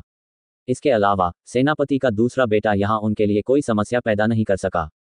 इस निष्कर्ष पर पहुंचने के बाद लिनमिंग चैन की नींद सो सका। नींद में उसे एक अजीब सपना आया। उसने जैद से बने एक शानदार महल का सपना देखा। प्रत्येक मंडप जैद से बना था और इसकी कारीगरी का स्तर बहुत ऊंचा था। सुंदर पोशाक पहने, सुंदर और अच्छे स्वभाव वाली सुंदरियों का एक समूह महल में घूम रहा था। शुभ दिखने वाले जानवर आसमान में घूम रहे थे, जिससे अमर दुनिया की कल्पना बन रही थी। लिनमिंग ने इतना सुंदर महल कभी नहीं देखा था, चित्रों में भी नहीं। इस समय दृश्य अचानक बदल गया और दीप्तिमान महल ढह गया। ऊपर आसमान में अनगिनत आकृतियां दिखाई देने लगी थीं। अनगिनत आकृतियों के बीच से प्रकाश की धाराएं निकल रही थीं। प्रकाश की धाराएं देखने में सुंदर थीं, तथापि जब वे भूमि पर उतरी तो भूमि और पर्वतों को नष्ट कर दिया। धरती फट गई और आसमान राक्षसी ज्वालाओं से ढक गया। सैकड़ों ली 0.5 किलोमीटर के सतह क्षेत्र को कवर करने वाली एक विशाल मंद सरनी पतली हवा से प्रकट हुई और असंख्य रहस्यमय प्रतीकों ने पूरे आकाश को ढक लिया। इस पैमाने पर युद्ध कुछ ऐसा था जिसकी लिनमिंग ने कभी कल्पना भी नहीं की थी। मास्टर्स, ये लोग अकल्पनीय शक्ति के स्वामी हैं। ताकत का ये स्तर कुछ ऐसा है जिसके साथ शारीरिक प्रशिक्षण चरण और आदिम संयोजन चरण में प्रतिस्पर्धा करने की उम्मीद नहीं की जा सकती। इस कल्पना में सभी ऐसे प्राणी हैं जिन पर लिनमिंग को कभी भी नजर डालने का मौका नहीं मिलेगा। हालांकि ये कैसे संभव है कि इतने सारे ईश्वर सदृश प्राणी यहाँ प्रकट हुए? इसके बाद दृश्य बदल गया और बर्फ की दुनिया में बदल गया। एक भयभीत सी दिखने वाली महिला एक घन इंच के घन को थामे हुए आसमान में खड़ी 10,000 आकृतियों का सामना कर रही थी। यह महिला वास्तव में लिनमिंग से केवल 3 फीट की दूरी पर खड़ी थी। हालांकि वह समझ गया था कि यह सब एक भ्रम था। लिनमिंग महिला के शरीर से निकलने वाली अत्यंत शक्तिशाली, कोमल और पवित्र आभा को महसूस करने में सक्षम था। लिनमिंग को सबसे अधिक आश्चर्य इस बात से हुआ कि महिला ने जो घन पकड़ा हुआ था वह वही पत्थर था जो लिनमिंग को गोल्डबैक पेंगोलिन के पेट में मिला था। महिला ने कई शब्द बोले, लेकिन उनके शब्द अस्पष्ट थे। लिनमिंग केवल 2 शब्द ही समझ सका, जादुई घन। Magic cube. किसी अज्ञात कारण से जब उसने ये शब्द सुने तो लिनमिंग के मन में पत्थर का ख्याल आया। क्या यह संभव है कि इस पत्थर का नाम मैजिक क्यूब है? हान। एक विस्फोट। अंतरिक्ष स्वयं ही फट गया। आसमान एक प्रचंड भंवर में बदल गया जिसमें असीम शक्ति थी, जिसने स्वर्ग और भूमि को पूरी तरह से अपने में समेट लिया। जहां भी ये पहुंचता पहाड़ टूट पड़ते और आसमान फट जाता। बर्फीला ग्लेशियर तुरंत शून्य में परिवर्तित हो गया और 10,000 आकृतियां धूल में बदल गईं। उनकी आत्माएं खंडित होकर घन में समाहित हो गईं। जहां तक लिन मिन का प्रश्न है, उसने स्वयं को भंवर के बीच में खड़ा पाया तथा अपनी आंखों से देखा कि कैसे सब कुछ भंवर में समा रहा था। उसके आसपास की हर चीज जलकर राख हो गई, जबकि वह स्वयं अप्रभावित रहा। यह अनुभूति अवर्णनीय थी और संभवतः लिन मिन के लिए यह एक अविस्मरणीय अनुभव होगा। लिन मिन ने खुद को ठंडे पसीने में भीगा हुआ महसूस किया। इस समय उसे अचानक पता चला कि वह एक अविश्वसनीय रूप से बड़े और अंधेरे स्थान पर पहुंच गया है। यहाँ प्रकाश की विभिन्न किरणें लटकी हुई थीं, जो टूटे हुए दर्पण के टुकड़ों जैसी लग रही थीं। विभिन्न कण अलग अलग आकार के थे, कुछ बड़े और कुछ छोटे। बड़े वाले ताड़ के पेड़ जितने बड़े थे, जबकि छोटे वाले चावल के दाने जितने बड़े थे। उन सभी प्रकाश बिंदुओं के मध्य में प्रकाश का एक क्षेत्र था, जो एक मृदु चमक, एक सौम्य और पवित्र चमक उत्सर्जित कर रहा था। स्पष्ट रूप से लिन मिन को लगा कि प्रकाश के इस गोले के चारों ओर का वातावरण उस महिला के वातावरण के समान था जिसे उसने पहले देखा था। नहीं, यह बिल्कुल वैसा ही था। क्या यह हो सकता है कि प्रकाश का एक क्षेत्र उस स्त्री द्वारा छोड़ा गया रूप है? लिन मिन ने याद किया कि विस्फोट के तुरंत बाद महिला सफेद रोशनी की धारा में बदल गई थी और मैजिक क्यूब में समा गई थी। श्वेत प्रकाश की एक धारा, क्या यह प्रकाश के इस गोले में परिवर्तित हो सकता था? यदि ऐसा होता तो यह मैजिक क्यूब के भीतर का स्थान होता। इसका मतलब यह होगा कि प्रकाश की एक कण। लिन मिन हौंफने लगा। क्या यह हो सकता है कि प्रकाश के ये कण उन अनगिनत आकृतियों के टुकड़े थे जो अंतरिक्षीय तूफान द्वारा कुचल दिए जाने के बाद मैजिक क्यूब द्वारा अवशोषित कर लिए गए थे? लिन मिन को बहुत धक्का लगा। अब तक उसे स्पष्ट रूप से समझ आ गया था कि जो दृश्य उसने अभी देखा था वह सत्य था। हालांकि उसने खुद से कहा था कि वह बस सपना देख रहा था, लेकिन वह इस बात पर यकीन नहीं कर पा रहा था कि यह महज एक सपना था। इस सपने में उसने जो कुछ भी देखा था वह बहुत यथार्थवादी था और दुनिया को खंडित करने वाले स्थानिक भंवर की छवि लिन मिन के दिमाग में गहराई से अंकित हो गई थी। एक अज्ञानी किशोर के रूप में, जिसने अभी तक पल्स कंडेंसेशन चरण हासिल नहीं किया था, वह कैसे ऐसा सपना देख सकता था जिसमें इतनी बड़ी शक्ति शामिल थी? तो फिर क्या वे सभी दर्शन सत्य थे? इस एक पत्थर के घन ने वास्तव में अनगिनत स्वामियों को निगल लिया था जिनकी ताकत उस स्तर पर थी जहां उसे कभी भी नजर डालने का कोई मौका नहीं था। लिन मिन कल्पना नहीं कर सकता था कि किस राज्य में इतने अधिक स्वामी हो सकते हैं जिनकी ताकत उसे इस हद तक घुटन दे सकती है। उसने अपनी आंखें एकाग्र की और उस अंधेरे स्थान में झांका जो प्रकाश के असंख्य बिंदुओं से भरा पड़ा था। काफी देर तक हिचकिचाने के बाद उसने अपना हाथ बढ़ाया और धीरे से प्रकाश के एक कण को छुआ जो सबसे छोटा और उसके सबसे निकट था। संपर्क में आने पर प्रकाश की किरण तुरंत लिन मिन की उंगलियों में प्रवाहित हुई। लिन मिन के पास प्रतिक्रिया देने का बिल्कुल भी समय नहीं था, क्योंकि उसे ऐसा महसूस हुआ जैसे किसी भारी हथौड़े ने अचानक उसके सिर पर बुरी तरह प्रहार किया हो। वह चीखकर जमीन पर गिर पड़ा। लिन मिन ने अपने सिर को कसकर पकड़ लिया। उसे ऐसा महसूस हुआ जैसे कोई चीज उसके दिमाग पर आक्रमण कर रही है। चुभने वाले दर्द के कारण लिन मिन की इच्छा हुई कि काश वह अपनी खोपड़ी को खोलकर दर्द पैदा करने वाली चीज को निकाल देता। वह विरोध नहीं कर सका। लिन मिन को ऐसा लगा जैसे उसे निगल लिया जाएगा। निगल लिया, यही वह है। यह आत्मा के अंश की सहज प्रकृति ही होगी। यह मेरी चेतना के सागर को निगलने की कोशिश कर रही है। लानत है तुम पर। इस तथ्य को महसूस करते हुए लिन मिन थोड़ी देर के लिए घबरा गया, लेकिन तुरंत ही उसने खुद को शांत कर लिया। जो चीज उसे धमका रही थी वह तो आत्मा का एक छोटा सा टुकड़ा मात्र था। इसके अलावा इसका मालिक पहले ही मर चुका था। वह उस छोटी सी चेतना से कैसे हार सकता है जिसका कोई स्वामी नहीं है? लिन मिन अचानक चिल्लाया, अपनी मुठ्ठियां भींचते हुए। उसके नाखून उसके मांस और खून में गहराई तक गड़ गए। मेरे दिल और दिमाग की रक्षा करो, मेरा दिल जो मार्शल मार्ग के लिए धड़कता है। मैंने मार्शल मार्ग की चरम सीमाओं का अनुसरण करने की शपथ ली है। मैं अपने मार्ग को यहाँ कैसे समाप्त होने दे सकता हूँ? लिन मिन को इस बात का कोई सुराग नहीं था कि उस खंडित चेतना से कैसे छुटकारा पाया जाए जिसका कोई मालिक नहीं था। वह केवल इतना ही कर सकता था कि अपने दांत पीसता रहे और जो कुछ उसके पास था उसे थामे रहे। विभिन्न अव्यवस्थित छवियां उसकी चेतना के सागर में प्रवाहित होने लगी, जिससे उसे अमानवीय पीड़ा का सामना करना पड़ा, जिससे वह बेहोश हो जाने की धमकी देने लगा। हालांकि वह अपने दांत पीसता रहा, अपनी चेतना के अवशेषों पर अपनी पकड़ बनाए रखी और अपने अडिग मार्शल हृदय को थामे रहा। पता नहीं कितने समय बाद यह अमानवीय यातना धीरे धीरे समाप्त हो गई। अंततः लिन मिन अपने सपने से जाग गया। उसने आंखें खोली तो देखा कि भोर हो चुकी थी और वह ठंडे पसीने से भीगा हुआ था। उसकी बिस्तर की चादरें भीग चुकी थी और हथेलियों से खून टपक रहा था क्योंकि उन्होंने उसे बहुत कसकर पकड़ रखा था। ये सब देखकर लिन मिन को 100% यकीन हो गया कि जो कुछ हुआ था वह कोई सपना नहीं था। कोई भी दुष्स्वप्न ऐसा प्रभाव उत्पन्न नहीं कर सकता। वह शांति से विचार करने लगा और डरने से खुद को नहीं रोक सका। किसी व्यक्ति की आत्मा दो भागों से बनी होती है, अंकित चेतना और स्मृतियां। एक बार अंकित चेतना मिट गई तो आत्मा स्वामीहीन हो जाएगी। एक स्वामीहीन आत्मा केवल सहज प्रवृत्ति पर ही कार्य कर सकती है। उस समय जिस आत्मा को उसने छुआ था उसका आकार चावल के दाने के आधे के बराबर था तथा उसका प्रकाश मंद था। और फिर भी वह लगभग इसके द्वारा निगल लिया गया था। कितना भयावह! यदि उसने इससे भी बड़ा कण छू लिया होता तो संभवतः अब तक वह एक नासूर बन चुका होता। ये घन बहुत खतरनाक है। जैसे ही लिनमिंग इस मामले पर विचार कर रहा था, उसका चेहरा अचानक बदल गया। मेरी चेतना का सागर। अंदर और भी बहुत सारी चीजें हैं। सरनिया, शिलालेख, उत्कीर्णन, विभिन्न विचित्र प्रतीक, रहस्यमय पात्र, साधारण दिखने वाले और शक्तिशाली हथियार तकनीकें। ये सब क्या है? क्या ये मालिकीन आत्मा द्वारा लाई गई यादें हो सकती हैं? इस विचार से लिनमिंग चौंक गया। उसे स्पष्ट रूप से पता था कि यादों का ये समूह धन का एक अकल्पनीय पर्वत साबित हो सकता है। यद्यपि यह लिनमिंग की चेतना के सागर में प्रवेश कर चुका था, लेकिन यादें जटिल थीं। वे ऐसी चीजें नहीं थीं जिन्हें लिनमिंग याद कर सके और जैसा उसे पसंद हो। उन स्मृतियों को और अधिक सुदृढ़ एवं एकीकृत करने की आवश्यकता थी। ऐसा करते समय लिनमिंग ने सरनियों और शिलालेखों से संबंधित यादों को नजरअंदाज कर दिया। ये यादें थोड़ी खंडित और अव्यवस्थित थीं। ये यादें एक ऐसे पेशे से संबंधित प्रतीत होती है जो हथियारों पर अभिलेख उकेरने का काम करता है। लिनमिंग को इस पेशे में कोई रुचि नहीं थी। कुछ और था जिसकी उसे जरूरत थी, कुछ ऐसा जिसकी वह इच्छा रखता था। वह अपनी चेतना के सागर में खोज करता रहा और अंततः उसने अपनी सांस रोक ली जब उसे यह मिल गया। शारीरिक प्रशिक्षण चरण सूत्र, अराजक गुण, मुकाबला, मध्याह्न रेखाएं। एक विरासत कौशल। स्काई फॉर्चून मार्शल हाउस का 7 गहन मार्शल हाउस से बहुत नीचे होने का क्या कारण है? इसका कारण है विरासत। स्काई फॉर्चून मार्शल हाउस का इतिहास केवल 80 साल पुराना है। दूसरी ओर 7 प्रोफाउंड मार्शल हाउस की स्थापना ग्रेट 3 कबीले 7 प्रोफाउंड वैली द्वारा की गई थी। उनके पास 600 वर्षों की विरासत और अनेक विरासत कौशल हैं। जो लोग स्काई फॉर्चून मार्शल हाउस से विरासत कौशल का अभ्यास करते हैं, उन्हें पल्स कंडेंसेशन चरण प्राप्त करने की बहुत कम उम्मीद है। हालांकि 7 गहन मार्शल हाउस की विरासत कौशल के बारे में ऐसा नहीं कहा जा सकता है। जब तक किसी के पास ग्रेड 4 मार्शल टैलेंट है, तब तक 7 प्रोफाउंड मार्शल हाउस के मैनुअल का उपयोग करके पल्स कंडेंसेशन स्टेज में प्रवेश करना बिल्कुल भी मुश्किल नहीं है। जहां तक लिनमिंग का सवाल है, उसके पास तो कोई अच्छा प्रशिक्षण मैनुअल भी नहीं है। उनके पास केवल शुरुआती मार्शल आर्ट्स मैनुअल था। हर दिन वह पेड़ों के तने पर मुक्का मारकर और जानवरों की हड्डियां निकालकर प्रशिक्षण लेते थे। ये था लिनमिंग का मार्शल तरीका। पिछले कुछ वर्षों से वह केवल अपने आप पर ही निर्भर था। उन्होंने कड़ी मेहनत के माध्यम से स्वयं मार्शल आर्ट के पहलुओं का अन्वेषण किया और कदम दर कदम अपना रास्ता बनाया, जब तक कि वे शारीरिक प्रशिक्षण के प्रथम चरण तक नहीं पहुंच गए।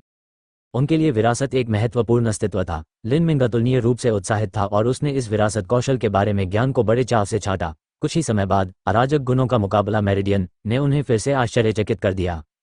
अराजक गुण मुकाबला मेरिडियन दिव्य डोमेन से एक शिखर स्तर शारीरिक प्रशिक्षण मैनुअल है। हालांकि भले ही यह शिखर स्तर का है, यह केवल शारीरिक प्रशिक्षण के बारे में है और इस प्रकार यह दिव्य क्षेत्र के भीतर उतना मूल्यवान नहीं था। लिनमिंग के आश्चर्यचकित होने का कारण यह था कि वह अंततः समझ गया था कि दिव्य क्षेत्र क्या है। दैवीय क्षेत्र एक उच्चतर क्षेत्र है जिसमें करोड़ों वर्षों की विरासतें समाहित हैं। शारीरिक प्रशिक्षण, मार्शल आर्ट, तलवारबाजी तकनीक, तकनीकी कौशल, व्यूह रचना, इन सभी को चरम सीमा तक विकसित और निखारा गया है। ये दुनिया मार्शल मार्ग के सबसे मजबूत लोगों के लिए आरक्षित है। उनकी क्षमताएं और ताकत ऐसी चीज नहीं है जिसकी कल्पना वर्तमान लिनमिंग कर सके। इस प्रकार ये अराजक गुण मुकाबला मेरिडियन बस अमूल्य है। इसके अतिरिक्त मैजिक क्यूब के भीतर और भी अधिक आत्मा के टुकड़े संग्रहित हैं। एक बार जब उसकी ताकत पर्याप्त स्तर पर पहुंच गई, तो वह उनमें से और भी अधिक को शामिल करने में सक्षम हो जाएगा। ये सब सोचकर लिनमिंग का दिल अविश्वसनीय रूप से उत्साहित था।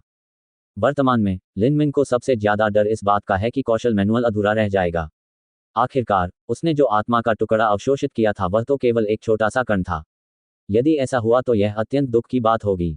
शुक्र है कि जैसे जैसे उन्होंने अराजक गुणों का मुकाबला मेरिडियन को शामिल करना जारी रखा, उन्होंने देखा कि यह बरकरार था। शक्ति प्रशिक्षण, मांस प्रशिक्षण, विसरा प्रशिक्षण, मांसपेशियों में परिवर्तन, अस्थि निर्माण और नाड़ी संघनन से संबंधित सभी प्रशिक्षण वहां उपलब्ध थे।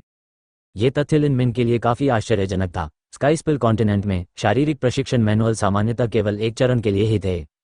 उदाहरण के लिए, वास्तविक परिवर्तनकारी मांसपेशी चैनल मैनुअल विशेष रूप से परिवर्तनकारी मांसपेशी चरण के लिए है। Golden bone forging divine formula manual bone forging चरण के लिए है। Divine 9 pulse skill manual pulse condensation चरण के लिए है, इत्यादि। हालांकि ये अराजक गुण मुकाबला मेरिडियन किसी को शक्ति प्रशिक्षण चरण से पल्स कंडेंसेशन चरण तक ले जाने में सक्षम है।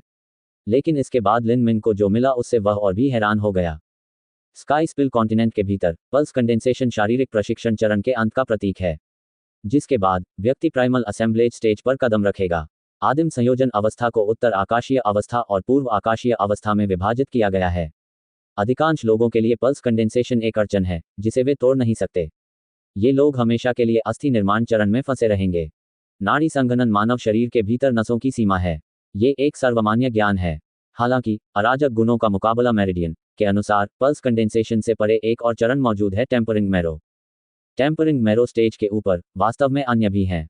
छिपे हुए आकाशीय तनों के 8 द्वार। 9 दिव्य पिंडों की गति के अनुरूप 8 त्रिग्रामों का उपयोग करके व्यक्ति अपने शरीर के भीतर 8 द्वार खोल सकता है। 9 प्रकार के दाव महल। इसके साथ कोई भी व्यक्ति शरीर की सीमाओं को तोड़ सकता है और ताकत के एक उच्च स्तर तक पहुंच सकता है। 1. टेम्परिंग मैरो या 8 द्वारों के बावजूद उनमें से कोई भी पोस्ट सेलेस्टियल या प्री सेलेस्टियल चरण में प्रवेश करते समय एक मार्शल कलाकार को प्रभावित नहीं करेगा। इससे व्यक्ति को दूसरों की तुलना में मार्शल उपलब्धि का उच्च स्तर प्राप्त होता है। लाभ स्वयं स्पष्ट हैं। ये जानकर लिन मिंग सदमे से अवाक रह गया। ये अराजक गुण मुकाबला मेरिडियन एक कालातीत खजाना है। लिन मिंग अभ्यास शुरू करने के लिए बहुत उत्साहित था। हालांकि शुरू करने से पहले उसने अपनी जेब में मैजिक क्यूब की तलाशी ली। उसे आश्चर्य हुआ कि घन गायब हो गया था। लिन मिंग भयभीत हो गया और उसके शरीर से ठंडा पसीना निकलने लगा। उसने अपने हाथ इधर उधर घुमाए और अपनी छाती पर कुछ अजीब सा महसूस किया। उसने अपने कपड़े उतारे और अपनी बाई छाती की त्वचा पर एक अजीब चिन्ह पाया। ये प्रतीक मैजिक क्यूब की सतह के रहस्यमय प्रतीक के बिल्कुल समान है। जादुई घन मेरे शरीर में प्रवेश कर गया। लिन मिंग को याद आया कि पवित्र महिला ने अपनी हथेली से जादुई घन को बाहर निकाला था। इसमें कोई आश्चर्य की बात नहीं थी कि वह ऐसा कर सकी। हालांकि लिन मिंग को कोई सुराग नहीं था कि उसे कैसे बुलाया जाए। लिन मिंग ने जादुई घन को बुलाने की कोशिश की, लेकिन कोई फायदा नहीं हुआ। लिन मिंग को कुछ निराशा महसूस हुई। आखिरकार मैजिक क्यूब के भीतर बहुत सारे आत्मा के टुकड़े थे।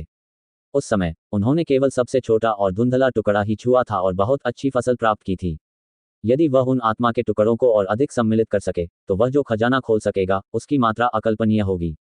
ये सोचते हुए लिन मिंग ने अचानक आत्महीनता वाली मुस्कान दी। वह अनभिज्ञ था। यदि सबसे छोटा स्वामीहीन आत्मा का टुकड़ा उसकी चेतना को लगभग निगल गया होता तो संभवतः बड़े टुकड़े उसे तुरंत ही नष्ट कर सकते थे। सपने देखना बंद करो, लिन मिंग। ऐसा प्रतीत हुआ कि जादुई घन के रहस्यों और आत्मा के टुकड़ों के भीतर के ज्ञान को तब तक के लिए छोड़ना होगा जब उसकी साधना और भी उच्च स्तर पर पहुंच जाएगी।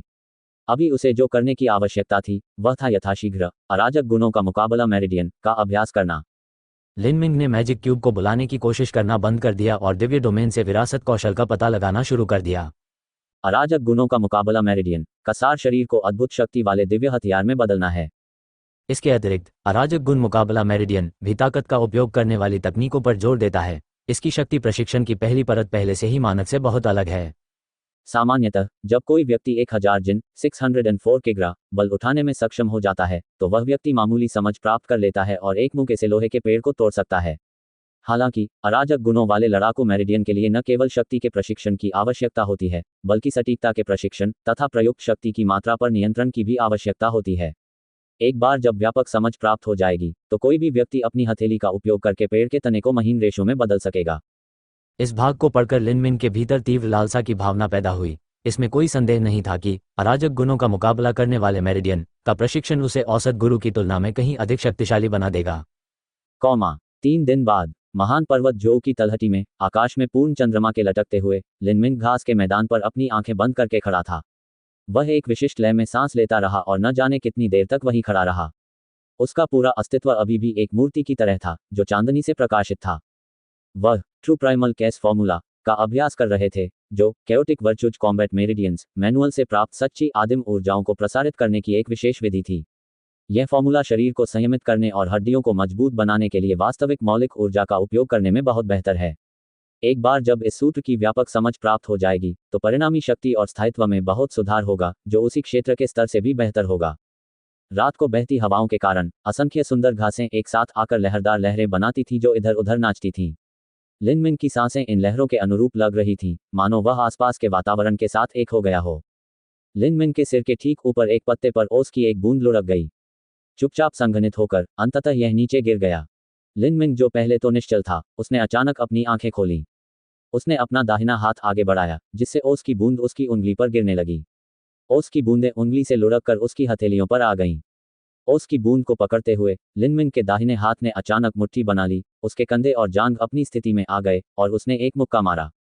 बूम! एक दबी हुई आवाज के साथ लिन मिंग के सामने का मोटा पेड़ का तना हिल गया। घूमती हुई पेड़ की धूल के बीच मुट्ठी के निशान दिखाई दिए। लिन मिंग ने सांस छोड़ी और अपनी मुट्ठी छोड़ दी जिससे ओस की बूंद नीचे गिर गई।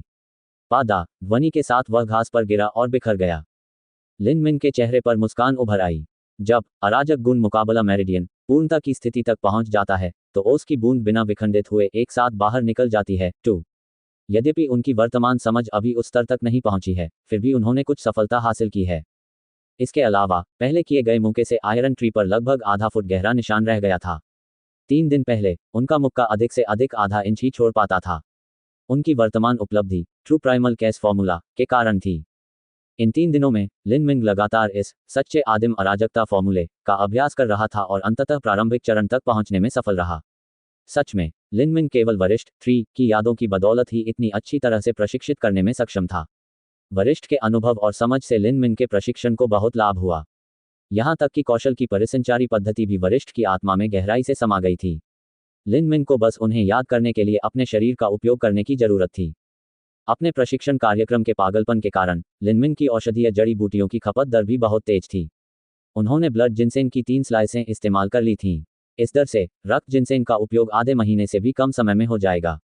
अब उनके पास प्रशिक्षण मैनुअल का समाधान है, लेकिन अभी भी उन्हें अपर्याप्त औषधीय जड़ी बूटियों की समस्या का सामना करना पड़ रहा है।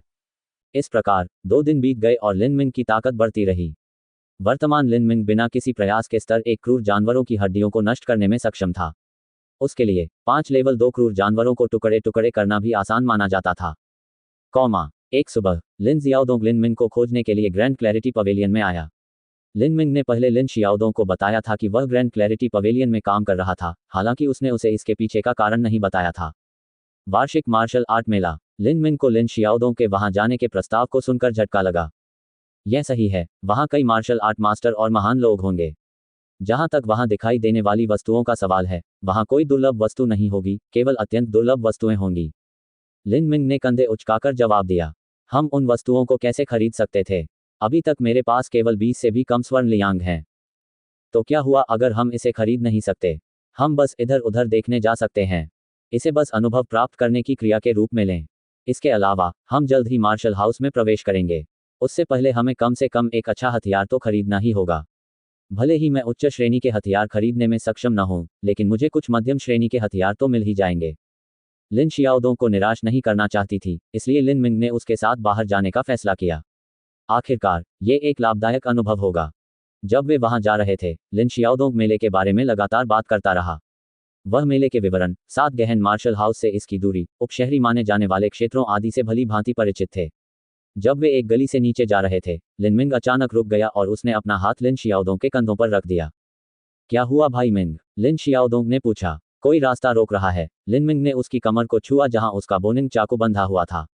ट्रू प्राइमल केस फॉर्मूला के प्रशिक्षण के कारण लिन मिंग की धारणा क्षमताओं में काफी वृद्धि हुई है। वह अनुमान लगा सकता था कि वह कौन था। कुछ दिन पहले उसने बंदर जैसे कान वाले आदमी की पिटाई की थी। अब उस आदमी के मालिक ने खुद को दिखाने का फैसला किया है। ये क्षण कुछ ऐसा था जिसके लिए लिन मिंग तैयारी कर रहा था। जैसे ही लिन मिंग ने चलना बंद किया, गली में एक हल्की तीखी आवाज सुनाई दी। हे, कितना अप्रत्याशित, आपकी सतर्कता का स्तर काफी ऊंचा है। आपका नाम लिन मिंग है ना? रेशमी कपड़े पहने एक किशोर धीरे धीरे एक घर के पीछे से बाहर आया। उसके चेहरे पर तिरस्कार भरी मुस्कान थी। उसके पीछे पीछे 5-18 वर्षीय किशोर आ रहे थे। उनमें से अधिकांश शारीरिक प्रशिक्षण के प्रथम चरण में थे, उनमें से केवल एक ही द्वितीय चरण में था। जहां तक रेशमी कपड़े पहने किशोर का सवाल है, वह भी शारीरिक प्रशिक्षण के दूसरे चरण में था। इस स्थिति को देखकर लिन शियाओदोंग अचानक घबरा गया। उसने रेशमी कपड़े पहने इस किशोर को पहचान लिया था। वह 7 गहन मार्शल हाउस पंजीकरण घटना के दौरान जुयान के बगल में था। कोई भी बता सकता था कि ये बदमाश यहां परेशानी खड़ी करने आया है। उनके पास कुल 6 लोग हैं, जिनमें से 2 शारीरिक प्रशिक्षण के दूसरे चरण में और 4 शारीरिक प्रशिक्षण के पहले चरण में हैं। जहां तक उसकी और लिन मिंग की बात है, वे दोनों ही शारीरिक प्रशिक्षण के प्रथम चरण में थे। यदि बात झगड़े तक पहुंच जाती तो निश्चित रूप से उनके साथ दुर्व्यवहार किया जाता। रेशमी कपड़े पहने ये किशोर निश्चित रूप से स्काई फॉर्चून सिटी के महान परिवारों में से एक का युवा स्वामी होगा। इन लोगों के पास अधिकार और शक्ति दोनों होते हैं। यद्यपि वे अंधाधुंध हत्या करने वाले नहीं थे, फिर भी वे नियमित रूप से दूसरों को अपंग बनाने में अवश्य सक्षम थे। तुम लोग क्या करने की कोशिश कर रहे हो? लिन शियाओडोंग चिल्लाया। उसके शब्दों में क्रोध के निशान स्पष्ट थे। आपको उससे पूछना होगा। रेशमी कपड़े पहने किशोर ने लिन मिंग की ओर इशारा किया। तुम बहुत प्रभावशाली हो। मेरे अधीनस्थ को इतना पीटा कि उसके शरीर से खून बहने लगा, उसकी 2 पसलियां टूट गईं। महान परिवारों के इन युवा स्वामियों के लिए उनके अधीनस्थों का जीवन कोई महत्व नहीं रखता था। हालांकि उनकी प्रतिष्ठा एक और मामला था। इसके अलावा अधीनस्थ ने बताया कि उसने रेशमी कपड़े पहने किशोर का नाम पहले ही बोल दिया था, लेकिन फिर भी उसे पीटा गया। यही कारण था कि रेशमी कपड़े पहने किशोर क्रोधित हो गया। तुम एक दिन मुझे रौंदने का दावा करने में पूरी तरह सक्षम हो, वांग यीगाओ। आज मैं अपनी आंखों से देखना चाहूंगा कि आप ऐसा करने की योजना कैसे बना रहे हैं, रेशमी कपड़े पहने किशोर ने कहा। उसका चेहरा क्रूर हो गया। लिन मिंग ने पहले कभी वांग यीगाओ का नाम नहीं सुना था, न ही उसने कभी उस पर रौंदने के बारे में कुछ कहा था। संभवतः अधीनस्थ ने वांग यीगाओ को भड़काने के लिए यह बात गढ़ी थी। हालांकि लिन मिंग को खुद को समझाने का मन नहीं हुआ। चाहे वह कुछ भी कहे, इसका अंत लड़ाई में ही होना था। अराजक गुण मुकाबला मेरिडियन वास्तव में शक्तिशाली है। हालांकि लिन मिंग ने केवल कुछ दिनों पहले ही इसका अभ्यास शुरू किया था। एक ही समय में इतने सारे लोगों से लड़ना बहुत ज्यादा होगा, खासकर तब जब उनमें से 2 लोग शारीरिक प्रशिक्षण के दूसरे चरण में हों। ये तो बताने की जरूरत ही नहीं कि अगर लिन शियाओदोंग को बंधक बना लिया गया तो वह भी मुसीबत में पड़ जाएगा। बड़े परिदृश्य पर विचार करें तो यहाँ जीतना भी उनके लिए परेशानी का सबब बन सकता है। एक बार जब मामला बढ़ गया और वह वांग यीगाओ को पीटने के लिए मजबूर हो गया, तो परेशानी का अगला स्रोत वांग यीगाओ के पिता से आया। ये व्यक्ति स्काई फॉर्चून सिटी का आर्मी लॉर्ड है। लिन मिंग को इस बात पर बहुत संदेह है कि ऐसा व्यक्ति उसके साथ बैठकर सभ्य चर्चा करने में रुचि रखेगा। वर्तमान लिन मिंग के लिए इस तरह का व्यक्ति एक ऐसा अस्तित्व है जिसे वह भड़काने का जोखिम नहीं उठा सकता। पीठ में कितना दर्द है, लिन मिंग ने सोचा। अचानक उसके मन में एक चिंगारी जगी। उसने इस समस्या को हल करने का एक तरीका सोच लिया था। वांग यीगाओ का सामना करते हुए उन्होंने बात की, तो फिर आप क्या करना चाहते हैं? मेरी क्या करने की इच्छा है? वांग यीगाओ थोड़ा चकित हुआ और तुरंत हंस पड़ा। आपने मुझसे वास्तव में पूछा कि मैं क्या करना चाहता हूँ? वह अपने साथ जो बदमाश लाया था, वे सब एक स्वर में हंस पड़े। उनकी नज़र में लिन मिंग किसी बेवकूफ से अलग नहीं था। उनका उनसे ये पूछना कि अब वे क्या करना चाहते हैं, निश्चित रूप से मूर्खता की पराकाष्ठा थी। काफी देर तक हंसने के बाद वांग यीगाओ ने अंततः रुककर कहा, मैं वास्तव में इस बात को लेकर अनिश्चित हूं कि मुझे आपको मूर्ख सुअर कहना चाहिए या सुअर जैसा मूर्ख। हालांकि चूंकि आप ये प्रश्न लेकर आए हैं, तो ये युवा मास्टर आपको एक मौका देगा। आप यह मत कहिए कि यह युवा मास्टर निर्दयी है। बस अपने घुटनों पर बैठ जाओ और मेरे तलवों को चाटकर साफ कर दो। इसके बाद अपने एक हाथ और एक पैर की टेंडन को तोड़ लें। अगर तुम ऐसा करोगे तो मैं इसे भूल जाऊंगा। वांग यीगाओ की शर्तें सुनकर लिन शियाओडोंग क्रोधित हो गया। धत तेरी की, भाई मिंग, हमें उनके साथ बकवास बात करने की कोई जरूरत नहीं है। आइए हम अंत तक उनसे लड़ें। हमारे ग्रीन मलबेरी सिटी का लिन परिवार कोई आसान काम नहीं है। आइए देखें कि क्या वे वास्तव में कुछ करने की हिम्मत करते हैं। लिन शियाओदोंग को पता था कि आज उन्हें बहुत कष्ट सहना पड़ेगा। वह केवल अपने परिवार का नाम सामने ला सकता था और आशा कर सकता था कि दूसरा पक्ष थोड़ा डर दिखाएगा। कुछ शारीरिक दर्द कोई समस्या नहीं थी, लेकिन यदि वे अपंग हो गए तो यह एक मार्शल कलाकार के लिए बहुत बड़ा झटका होगा। वे दुर्लभ जड़ी बूटियों की मदद से भी अपनी मूल शारीरिक स्थिति को पुनः प्राप्त करने में कभी सक्षम नहीं हो सकते। ग्रीन मलबेरी सिटी का लिन परिवार। हेंग, क्या तुमने सोचा था कि मैं तुम्हारे लिन परिवार से डर जाऊंगा? लिन मिंग, क्या आप इसे स्वयं करने जा रहे हैं, या आप चाहते हैं कि मैं आपके लिए ये करूं? मैं तुम्हें चुनौती देता हूं। आओ, क्या तुमने सोचा था कि यह युवा मास्टर तुमसे डरता है? लिन शियाओदोंग आगे बढ़ा। एक हाथ से उसने अपनी तलवार की मूठ को मजबूती से पकड़ रखा था। सच कहा जाए तो वह इस समय बहुत परेशान था। हालांकि वह ऐसे व्यक्ति थे जो अपनी प्रतिष्ठा खोने की अपेक्षा मरना अधिक पसंद करते थे। लिन मिंग ने लिन जियाओडोंग को वापस खींच लिया और वांग यीगाओ से बात की, तो आप वही चीजें चाहते थे जो आपने पहले कही थी। बहुत अच्छा, जब तक आप मुझे मार्शल आर्ट द्वंद्व युद्ध में हरा सकते हैं, मैं आपकी शर्तें स्वीकार करूंगा। भाई मिंग, आप। लिन शियाओदोंग चिंतित हो गया। भले ही उनका मानना है कि लिन मिंग भविष्य में एक अत्यधिक निपुण व्यक्ति बन जाएगा, वर्तमान लिन मिंग केवल शारीरिक प्रशिक्षण के प्रथम चरण में है। वह वांग यीगाओ को कैसे हरा सकता है जो शारीरिक प्रशिक्षण के दूसरे चरण में है? लिन शियाओदोंग को डर था कि हारने के बाद लिन मिंग की नसें टूट जाएंगी। लिन मिंग ने कहा, चिंता मत करो, मैं जानता हूं कि मैं क्या कर रहा हूं। मार्शल आर्ट द्वंद्व युद्ध, तुम्हें लगता है कि तुम मुझसे द्वंद्व युद्ध करने के योग्य हो? वांग यीगाओ ने कभी उम्मीद नहीं की थी कि लिन मिंग ऐसा कुछ सुझाव देंगे। स्काई फॉर्चून किंगडम में सरकारी अधिकारी मार्शल कलाकारों के बीच लड़ाई में हस्तक्षेप नहीं करते, क्योंकि उनके पास ऐसा करने की क्षमता का अभाव है। इस प्रकार मार्शल कलाकारों के बीच संघर्ष अंततः मार्शल आर्ट द्वंद्व युद्ध में ही समाप्त हो जाता था। जब तक दोनों पक्ष सहमत होंगे, वे जीत और हार की शर्तें तय करेंगे। द्वंद्व युद्ध के बाद दोनों पक्षों के बीच संघर्ष सुलझ जाएगा और उनमें से कोई भी दूसरे का पीछा नहीं करेगा। आखिरकार मार्शल कलाकारों के लिए विश्वसनीयता महत्वपूर्ण थी।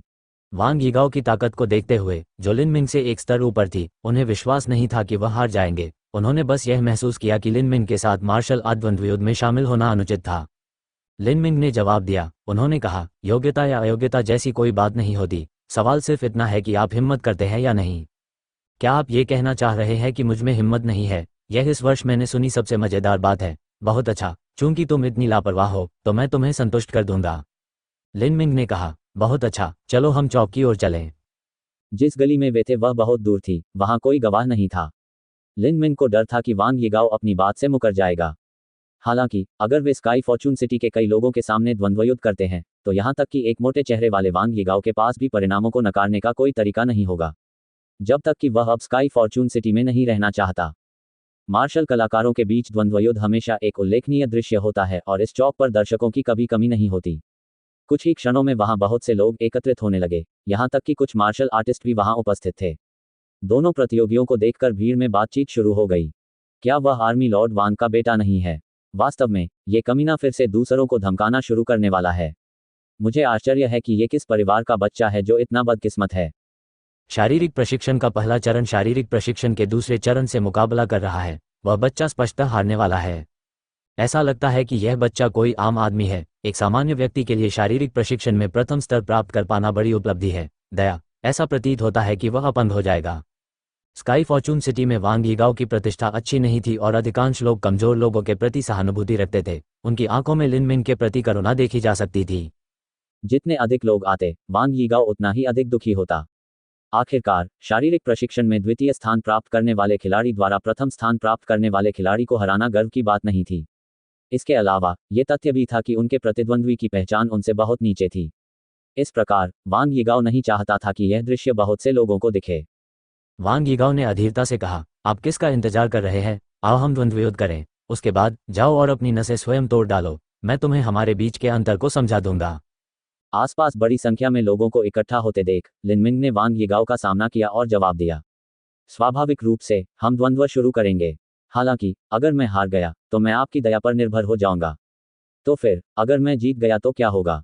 जीतना? इस कमीने को लगता है कि वह जीत सकता है। वांग यीगाओ को लगा कि उसके सामने खड़े व्यक्ति को कुछ मानसिक समस्याएं होनी चाहिए। यद्यपि किसी उच्च स्तर की साधना वाले प्रतिद्वंद्वी को हराना असंभव नहीं है, परंतु इसके लिए उत्कृष्ट प्रतिभा और गुरुओं द्वारा सिखाई गई शीर्ष मार्शल आर्ट की आवश्यकता होती है। लिन मिंग एक गरीब युवक है, उसके लिए अपनी वर्तमान ताकत की स्थिति को प्राप्त करना पहले से ही एक बड़ी उपलब्धि थी। लेकिन अपनी औसत प्रतिभा को देखते हुए क्या उसने सचमुच सोचा था कि वह जीत सकता है? क्या ऐसा हो सकता है कि कल उसे पर्याप्त नींद नहीं मिली? क्या वह अभी नींद में चल रहा है? वांग यीगाओ ने मुस्कुराते हुए पूछा, आप क्या चाहते हैं? अगर मैं जीत गया तो मुझे 200 साल पुराना ब्लड जिनसेंग और 500 स्वर्ण लियांग चाहिए।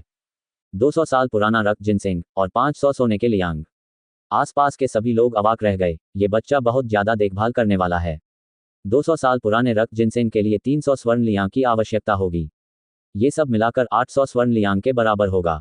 यह कोई छोटी संख्या नहीं है। हालांकि इसे प्राप्त करने के लिए व्यक्ति का जीवित रहना आवश्यक है। 800 स्वर्ण लियांग। वांग यीगाओ ने ठंडी सांस ली। तुम्हें लगता है कि तुम योग्य हो? तुम्हें लगता है कि तुम्हारे हाथ और पैर इतने मूल्यवान हैं? स्काई फॉर्चून किंगडम में कुलीनों और आम लोगों का जीवन समान नहीं है। यहाँ तक कि अगर वांग यीगाओ किसी की हत्या भी कर दे तो उसे सजा के तौर पर केवल कैद ही किया जाएगा। इसके बाद उसे केवल 200 स्वर्ण लियांग का मुआवजा देना था। लिन मिंग ने धीरे से जवाब दिया, मार्शल कलाकारों के लिए उनके हाथ और पैर अमूल्य हैं। यदि आप अनिच्छुक हैं तो मैं समझता हूँ, आपको बस अपनी नसें तोड़नी होंगी। जा मर, तुम मौत को बुला रहे हो। वांग यीगाओ ने अपनी कमर पर बंधी लंबी तलवार खींचते हुए गुस्से से दहाड़ लगाई। लिन मिंग का चेहरा बोलते समय भावहीन रहा। आपने अभी तक मेरे प्रश्न का उत्तर नहीं दिया है। हिंग, मात्र 800 स्वर्ण लियांग। मैं तुम्हें 1000 स्वर्ण लियांग दे सकता हूँ। हालांकि क्या आपको लगता है कि आप इसे सहन कर सकेंगे? यह वरिष्ठ तुम्हें अपंग बना देगा। यदि आप 3 बार स्थानांतरण के बाद भी अपना जीवन बचा सकते हैं तो यह वरिष्ठ व्यक्ति मेरा नाम उल्टा पड़वा देगा। 1 वांग यीगाओ उत्तेजित हो गया था, जिससे लिन मिंग खुश था और अधिक पैसा मिलने वाला था। बहुत अच्छा, ये 1000 स्वर्ण लियांग है। उसने अभी ये शब्द बोलना समाप्त ही किया था कि वांग यीगाओ की तलवार उस पर टूट पड़ी। तलवार से सुनहरी रोशनी की एक हल्की सी किरण निकली तथा एक तीखी ध्वनि दर्जनों मीटर तक गूंज उठी। एक मार्शल तकनीक। मार्शल तकनीकों में दुश्मन को मारने के लिए आदिम ऊर्जा का उपयोग शामिल है। जब वांग यीगाओ ने दावा किया कि वह 3 चालों में लिन मिंग को मार देगा तो वह सिर्फ भावनाओं में बहकर नहीं आया था, बल्कि उसे अपनी क्षमताओं पर, अपनी युद्ध तकनीक पर पूरा भरोसा था। इन तकनीकों को सीखने का अवसर केवल महान परिवारों के युवा गुरुओं या मार्शल घरों के शिष्यों को ही मिल सकता है। एक बार मार्शल तकनीक का उपयोग हो जाने पर जिन लोगों के पास मार्शल तकनीक नहीं है उनके लिए टिके रहना कठिन हो जाएगा। ये बात विशेष रूप से सच थी क्योंकि वांग यीगाओ और लिन मिंग के बीच मार्शल साधना में अंतर था। वांग यीगाओ को एक ही चाल में जीत हासिल करने का पूरा विश्वास था। उसने जो कहा था कि वह लिन मिंग को 3 चालों में मार देगा, उसका कारण केवल यह था कि वह क्या होगा अगर के मामलों के लिए बैकअप तैयार कर रहा था। वांग यीगाओ का यह अनुमान सही था कि लिन मिंग ने कोई मार्शल तकनीक नहीं सीखी थी। वांग यीगाओ के हमले से निपटने के लिए लिन मिंग केवल सामान्य चाल का ही सहारा ले सकता था। जब आसपास के लोगों ने ये दृश्य देखा तो उन्हें लगा कि परिणाम तय हो चुका है। जहां तक लिन शियाओदोंग का प्रश्न है, उसका दिल घबरा गया। लिन मिंग इस तलवार के हमले को कैसे रोक सकता था? लिन मिंग का ध्यान वांग यीगाओ की आने वाली तलवार की मार पर केंद्रित था।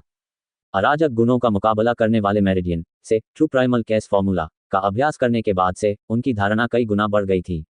लिन मिंग की नज़र में वांग यीगाओ एक जंगली जानवर था जो उसकी ओर झपट रहा था। पिछले कुछ दिनों से लिन मिंग अनगिनत जंगली जानवरों के टुकड़े टुकड़े कर रहा था। यद्यपि जानवर पहले से ही मर चुके थे, फिर भी उन्हें टुकड़े टुकड़े करने के लिए उसे हड्डियों के बीच के अंतराल को पहचानना पड़ा। जब भी उसका चाकू नीचे आता, वह तीव्र, सटीक और क्रूर होता। जिस समय वांग यीगाओ की तलवार उतरी, लिन मिंग का चाकू बाहर निकल आया। उनके इस कदम में कोई गणना या विचार नहीं था, ये पूरी तरह से सहज बोध पर आधारित था। चाकू वांग यीगाओ की चाल के छेद से होकर थोड़ा सा झुकाव के साथ ऊपर की ओर वार करता हुआ निकल गया। एक चमकदार तलवार से लैस एक असाधारण सामान्य चाकू के खिलाफ जाने पर भी परिणाम कुछ ऐसा था जिसकी किसी ने उम्मीद नहीं की थी। लिन मिंग एक तरफ झुक गया और वांग यीगाओ की तलवार के वार से बच गया। हालांकि उसके हाथ में मौजूद चाकू ने वांग यीगाओ की पसलियों में भयानक तरीके से वार कर दिया था। गुनगुनाहट। चाकू के वार से पीड़ित होकर वांग यीगाओ चिल्लाया, उसका शरीर ढह गया और वह जमीन पर गिर पड़ा। क्या हो रहा है? आसपास के लोग ये समझ नहीं पाए कि क्या हुआ और वे स्तब्ध रह गए। वर्तमान में वांग यीगाओ के कब्जों पर छाती से लेकर पसलियों तक 1 फुट लंबा छेद दिखाई देने लगा था। हालांकि कोई खून नहीं निकला, इसके बजाय छेद से कुछ चांदी की चीज चमक रही थी। लचीला कवच। लिन मिंग ने मन ही मन विलाप किया। पता चला कि वांग यीगाओ ने अपने कब्जों के नीचे एक लचीला कवच पहना हुआ था। यदि कवच न होता तो पहले किया गया वह प्रहार वांग यीगाओ की युद्ध क्षमता पर भारी आघात पहुंचाता। वांग यीगाओ स्तब्ध और क्रोधित था। उसकी आंखें रक्त रंजित हो रही थी। उसे वास्तव में चोट लगी थी। उसे किसी ऐसे व्यक्ति ने मारा था जिसका मार्शल साधना स्तर उससे एक स्तर नीचे था। अनगिनत दर्शकों के सामने घमंडी वांग यीगाओ के लिए यह एक अस्वीकार्य मामला था। मैं चाहती हूं कि आप मरें। तार्किक रूप से कहें तो उस हमले का पहले ही संकेत था कि वांग यीगाओ हार चुका है, लेकिन क्रोधित वांग यीगाओ अपनी हार कैसे स्वीकार कर सकते थे? अपनी तलवार चलाते हुए उसने एक बार फिर लिन मिंग पर वार किया। एक और मार्शल तकनीक शुरू की गई। जहां तक लिन मिंग की बात है, वह एक अनुभवी शिकारी की तरह था जो जंगली जानवर की हर कमजोरी को पकड़ लेता था। गुनगुनाहट। पहले वाला दृश्य पुनः सामने आ गया। इस बार एक कट ने वांग यीगाओ के कपड़े के दाहिने तरफ एक छेद खोल दिया, जिससे वह वास्कट में बदल गया। आसपास के सभी दर्शक दंग रह गए। वे युद्ध के परिणाम को अविश्वास से देखते रहे। ये कैसे हो सकता था? जैसा कि कहावत है, 1 इंच लंबा 1 इंच मजबूत होता है। वांग यीगाओ की तलवार की पहुंच लिन मिंग के हड्डी काटने वाले चाकू से कहीं अधिक है। इसके अलावा वांग यीगाओ के पास मार्शल आर्ट तकनीकें हैं और मार्शल साधना का उच्च स्तर है। लेकिन इस लड़ाई में एक सामान्य सी बात पर उन्हें 2 बार चाकू मार दिया गया। वह बच्चा, उसकी शारीरिक गति और चाकू की गति दोनों ही वांग यीगाओ से तेज है। एक मार्शल कलाकार जो इस द्वंद्वयुद्ध को देख रहा था ने टिप्पणी की, शारीरिक प्रशिक्षण में प्रथम स्थान प्राप्त करने वाले खिलाड़ी द्वारा द्वितीय स्थान प्राप्त करने वाले खिलाड़ी को गति के मामले में हराना एक असामान्य घटना थी। लिन मिंग की गति वास्तव में वांग यीगाओ से अधिक थी। वास्तव में गति में असमानता काफी अधिक थी। ये अराजक गुणों का मुकाबला मेरिडियन अभ्यास का परिणाम था। अभ्यास करने से पहले ही लिन मिंग का चाकू चलाने का कौशल पहले से ही बेहद सटीक और व्यवहारिक था। हालांकि उनकी गति और ताकत इसकी पूर्ति करने में असमर्थ थी। ये स्वाभाविक ही था कि वह वांग यीगाओ को पराजित करने में असमर्थ रहे, जो शारीरिक प्रशिक्षण के दूसरे चरण में थे। लेकिन अराजक गुणों का मुकाबला मेरिडियन के अस्तित्व के साथ स्थिति अब पूरी तरह से अलग थी। क्रोध से पागल होकर वांग यीगाओ ने अपने बाहरी वस्त्र फाड़ डाले और चांदी जैसा दिखने वाला लचीला कवच प्रकट किया। वह एक physical training first stage upgrade से हार गया था। यदि वह बदला लेने में असमर्थ होता तो उसके पास स्काई फॉर्चून सिटी में रहने का कोई मतलब नहीं होता। मैं तुम्हें मार डालूंगा। वांग यीगाओ ने अपने शरीर के भीतर की आदिम ऊर्जा को बाहर निकाल दिया, जिससे उसकी तलवार से पहले से भी अधिक चमक निकलने लगी। उसने लिन मिंग के सिर पर वार किया। यदि ये प्रहार सफल हो जाता तो लिन मिंग निश्चित रूप से मर जाता। इस समय लिन मिंग ने एक ऐसी चाल चली जिसने सभी को आश्चर्यचकित कर दिया। उसने अपना चाकू फेंक दिया और नंगे हाथों अपने प्रतिद्वंद्वी का सामना किया। सभी दर्शक लिन मिंग की इस हरकत को समझ नहीं पाए। वांग यीगाओ का ये वार स्पष्ट रूप से अंतिम प्रहार था, जिसे ऊर्जा की आखिरी बूंद तक समर्थन प्राप्त था। तो फिर ये किशोर सबसे महत्वपूर्ण क्षण में अपना हथियार क्यों फेंक रहा है? निश्चय ही चाकू मुट्ठी से अधिक शक्तिशाली है। संकट के समय में वह इसका प्रयोग विरोधियों की तलवार को रोकने के लिए भी कर सकता था। अराजक गुणों का मुकाबला मेरिडियन के भीतर सबसे मजबूत हमला करने की विधि जो लिन मिंग ने अभ्यास की थी, वह तलवार से हमला नहीं थी, बल्कि मुट्ठी से हमला था। वर्तमान में लिन मिंग के सबसे शक्तिशाली मुक्के के पीछे का बल एक लोहे के पेड़ के तने पर आधा फुट गहरा गड्ढा छोड़ सकता है। लौह वृक्ष का स्थायित्व किसी भी तरह से स्टील से कमतर नहीं था। यदि जिस वस्तु पर मुक्का मारा जा रहा था वह पत्थर होती तो वह आसानी से टुकड़े टुकड़े हो जाती। लिन मिंग ने अपनी नज़र वांग यीगाओ पर गड़ाए रखी। उसकी आंखें वांग यीगाओ की छाती पर टिकी हुई थीं। एक तरफ हटकर उसने जोरदार मुक्का मारा। पेंग, एक दबी हुई आवाज के साथ वांग यीगाओ ने अपने मुंह से खून थूका और बाहर उड़ गया। लचीले कवच की सुरक्षा के साथ भी, शारीरिक प्रशिक्षण के दूसरे चरण की मार्शल साधना के साथ भी, अपने शरीर को अविश्वसनीय स्तर तक सख्त करने के प्रशिक्षण के साथ भी, वह लिन मिंग के इस शानदार मुक्के को सहन करने में असमर्थ था। वांग यीगाओ को मरे हुए सुअर की तरह जमीन पर गिरते देख आसपास के दर्शक अवाक रह गए। वांग यीगाओ ने लिन मिंग को 3 चालों में हराने की धमकी दी थी, लेकिन परिणाम बिल्कुल विपरीत हुआ। लिन मिंग ने वांग यीगाओ को 3 चालों में हरा दिया। 3 चालों के आदान प्रदान में प्रत्येक चाल में लिन मिंग विजयी रहा। यदि लचीला कवच न होता तो वांग यीगाओ शुरू में ही हार जाता। ये शारीरिक प्रशिक्षण प्रथम चरण और द्वितीय चरण के बीच की लड़ाई कैसे थी? ये तो बिल्कुल विपरीत बात लग रही थी। वरिष्ठ लियू, इस घटना के बारे में आपकी क्या राय है? द्वंद्वयुद्ध के दौरान दर्शकों के बीच एक बुजुर्ग व्यक्ति प्रकट हुआ। अपनी युवावस्था में इस बुजुर्ग ने एक बार शारीरिक प्रशिक्षण के 5वें चरण, अस्थि निर्माण चरण को प्राप्त किया था। वह पल्स कंडेंसेशन स्टेज तक पहुंचने से केवल एक कदम दूर था, हालांकि वह अंततः इसमें असफल रहा। एक बोन फोर्जिंग स्टेज मार्शल कलाकार का जीवनकाल आम लोगों के समान ही होता है।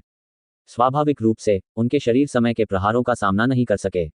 अब जबकि सीनियर लियू की उम्र 70 से अधिक हो गई है, उनमें अब लड़ने की कोई ताकत नहीं बची है। लेकिन उनकी पारखी नजरें बनी रहीं। बुजुर्ग व्यक्ति ने जवाब देने से पहले कुछ क्षण सोचा। उस बच्चे को जन्मजात दिव्य शक्ति का उपहार मिला है। एक मार्शल कलाकार का ग्रेड, चाहे वह ग्रेड 1 मार्शल टैलेंट हो या ग्रेड 2, बस इस बात का माप है कि उनका शरीर कितनी गति और आसानी से मौलिक ऊर्जा को अवशोषित कर सकता है। जितनी तेजी से वे आदि ऊर्जाओं को अवशोषित कर सकेंगे, उनकी मार्शल प्रतिभा उतनी ही अधिक होगी। हालांकि मार्शल कलाकार की शारीरिक शक्ति को मार्शल प्रतिभा के मापन में शामिल नहीं किया जाता है। ऐसा इसलिए है क्योंकि अधिकांश लोगों में समान मात्रा में ताकत होती है। यद्यपि कभी कभी कुछ लोग जन्मजात दिव्य शक्ति के साथ जन्म लेते हैं, कुछ लोग सामान्य लोगों की तुलना में 10 गुना अधिक ताकत के साथ पैदा होते हैं, और अन्य लोग उससे भी अधिक। महान शक्ति के साथ महान गति भी आती है। स्वाभाविक रूप से उन्हें युद्ध में लाभ होगा। फिर भी इन मार्शल कलाकारों की संख्या कम है। इसके अलावा उनमें से बहुत से लोग सफल नहीं होते। आखिरकार जैसे जैसे मार्शल साधना आगे बढ़ती है, आदि ऊर्जाएं अधिक महत्वपूर्ण हो जाती हैं और व्यक्ति की जन्मजात शक्ति का प्रभाव भी उसी अनुपात में कम होता जाता है। तो यह ऐसा ही है। आसपास खड़े दर्शकों ने अपना सिर हिलाया। यह स्पष्टीकरण बहुत उचित था। लिन मिंग ने अपना चाकू उठाया और कदम दर कदम वांग यीगाओ की ओर बढ़ा। वर्तमान वांग यीगाओ दयनीय स्थिति में था। उसके कपड़े फटकर टुकड़ों में बदल गए थे, उसके मुंह से खून बह रहा था और चेहरा गंदगी से सना हुआ था। वांग यीगाओ खुद को मारने के अलावा और कुछ नहीं चाहता था। आज की घटना में वह पूरी तरह से अपना चेहरा खो चुका था। वह संभवतः स्काई फॉर्चून सिटी में अपने साथियों के बीच हंसी का पात्र बन जाएगा। लिन मिंग बोला, आप ही है जिन्होंने पहले कहा था 1000 स्वर्ण लियांग, इसे उगल दीजिए। छी, ये शब्द सुनकर वांग यीगाओ के मुंह से खून निकलने ही वाला था। ओह, मैं कैसा कमीना आदमी हूँ। क्या सचमुच मेरे पास करने को कुछ बेहतर नहीं था? मुझे 800 को 1000 में क्यों बदलना पड़ा? भले ही वांग यीगाओ एक महान परिवार का बच्चा है, फिर भी 1000 स्वर्ण लियांग निकालना कोई छोटी बात नहीं है। आज की घटना निश्चित रूप से उनके पूरे जीवन की सबसे दुखद और अविस्मरणीय घटना थी। इतने सारे लोगों की गवाही के कारण वांग यीगाओ अपने शब्दों से पीछे नहीं हट सका। इसके अतिरिक्त, चूंकि यह द्वंद्वयुद्ध की शर्तें थीं, इसलिए वह बदला लेने या सभी द्वारा उपहास का पात्र बनने के जोखिम के बारे में सोच भी नहीं सकता था, जब तक कि ये कार्य अत्यंत गोपनीयता से न किया गया हो। पैसा, पैसा निकालो, वांग यीगाओ अपने आदमियों पर चिल्लाया। आज उसे अपनी हार स्वीकार करनी होगी। लेकिन यह अंत नहीं था। उसने कसम खाई कि वह लिन मिंग को टुकड़े टुकड़े कर देगा। लिन मिंग के प्रदर्शन से पुरुषों का समूह पूरी तरह से हैरान रह गया। अगर वे सभी मिलकर लिन मिंग पर हमला भी कर दें, तो भी इसकी कोई गारंटी नहीं थी कि वे जीत पाएंगे। क्या वह वास्तव में सिर्फ शारीरिक प्रशिक्षण प्रथम चरण का खिलाड़ी है? जियाडोंग, पैसे इकट्ठा करो, लिन मिंग ने कहा। 1000 स्वर्ण लियांग कोई छोटी रकम नहीं थी। हालांकि वांग यीगाओ अमीर है, लेकिन वह अपने साथ इतना पैसा नहीं लाया होगा। इस प्रकार वह उन्हें केवल अपने आदमियों के माध्यम से ही एकत्रित कर सकता था। जिस क्षण से वांग यीगाओ ने खून की उल्टी की थी, लिन शियाओदोंग स्तब्ध रह गया था। लिन मिंग के बुलाने के बाद ही उसने अंततः प्रतिक्रिया व्यक्त की, हे भगवान, क्या ये असली के लिए है? वह वास्तव में जीत गया। इसके अलावा उन्होंने 1000 स्वर्ण लियांग भी जीते थे। 1000 स्वर्ण लियांग। लिन शियाओदोंग की कुल संपत्ति केवल 200 स्वर्ण लियांग से अधिक नहीं थी। एक ब्लड जिनसेन खरीदने में ही इसका आधे से अधिक हिस्सा खर्च हो गया। अपने हाथों में सोने के नोटों को देखकर लिन शियाओदोंग के चेहरे पर आश्चर्य की लहर दौड़ गई। फिर यह आनंद में बदल गया और फिर हंसी में बदल गया। शुरू से ही उसकी आंखें बड़ी नहीं थीं, अब जब वह इतना मुस्कुरा रहा था कि उसकी आंखें लगभग अदृश्य हो गई थीं। हाँ, हम अमीर हैं, हम अमीर हैं। आप बहुत दयालु हैं, मैं क्या कह सकता हूँ। आपकी उदारता के लिए बहुत बहुत धन्यवाद। ये जानते हुए कि हम मुश्किल स्थिति में थे, आप वरिष्ठों ने हमें कुछ खर्च करने के लिए पैसे देने का फैसला किया, धन्यवाद। विशेष रूप से भाई गाओ येवांग, जिन्होंने महसूस किया कि 800 लियांग पर्याप्त नहीं थे और उन्होंने 1000 लियांग देने पर जोर दिया था। आम लोगों की ओर से मैं आपको धन्यवाद देता हूँ। लिन शियाओडोंग के व्यंग्यात्मक शब्दों को सुनकर गाओ येवांग, जो पहले से ही गंभीर रूप से घायल था, उसके मुंह से खून बह निकला और उसने एक और खून थूक दिया। उस समय उसने कहा था कि यदि वह 3 चालों में लिन मिन को नहीं मार सका तो उसका नाम उल्टा पड़ा जाएगा। भाड़ में जाओ तुम्हारे दादाजी। वांग यीगाओ ने गुस्से से अपने दांत पीस लिए। जहां तक अन्य लोगों का प्रश्न है, उनके चेहरे अत्यंत विकृत थे। जैसा कि हुआ, लिन शियाओदोंग का चेहरा आकर्षक नहीं था। उनके लिए लिन शियाओदोंग का वर्तमान चेहरा इतना घिनौना था कि यह जान ले सकता था। सोने के नोट इकट्ठा करने के बाद लिन शियाओदोंग ने अपनी हथेलियों पर कुछ लार थूकी और एक एक करके नोट गिनना शुरू कर दिया। 20, 30, 50, 100, 105, 107।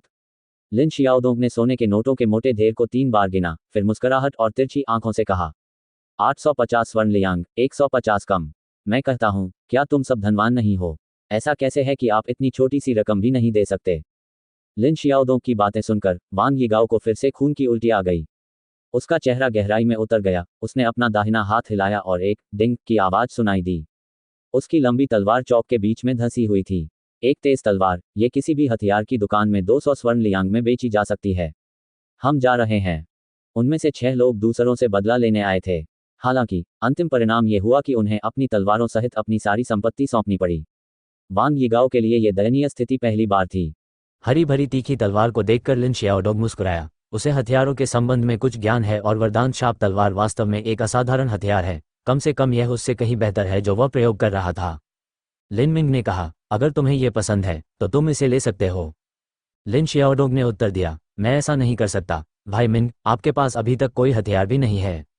लिन मिंग ने जवाब दिया, मेरी मुठियां मेरे हथियार हैं। फिलहाल मुझे किसी हथियार की जरूरत नहीं है। बाद में मैं अपने लिए एक हथियार खरीदूंगा जो मुझे उपयुक्त लगे। हालांकि यह वर्डेंट शार्प तलवार बहुत तेज है, लेकिन यह मेरी लड़ाई शैली के लिए बहुत हल्की है।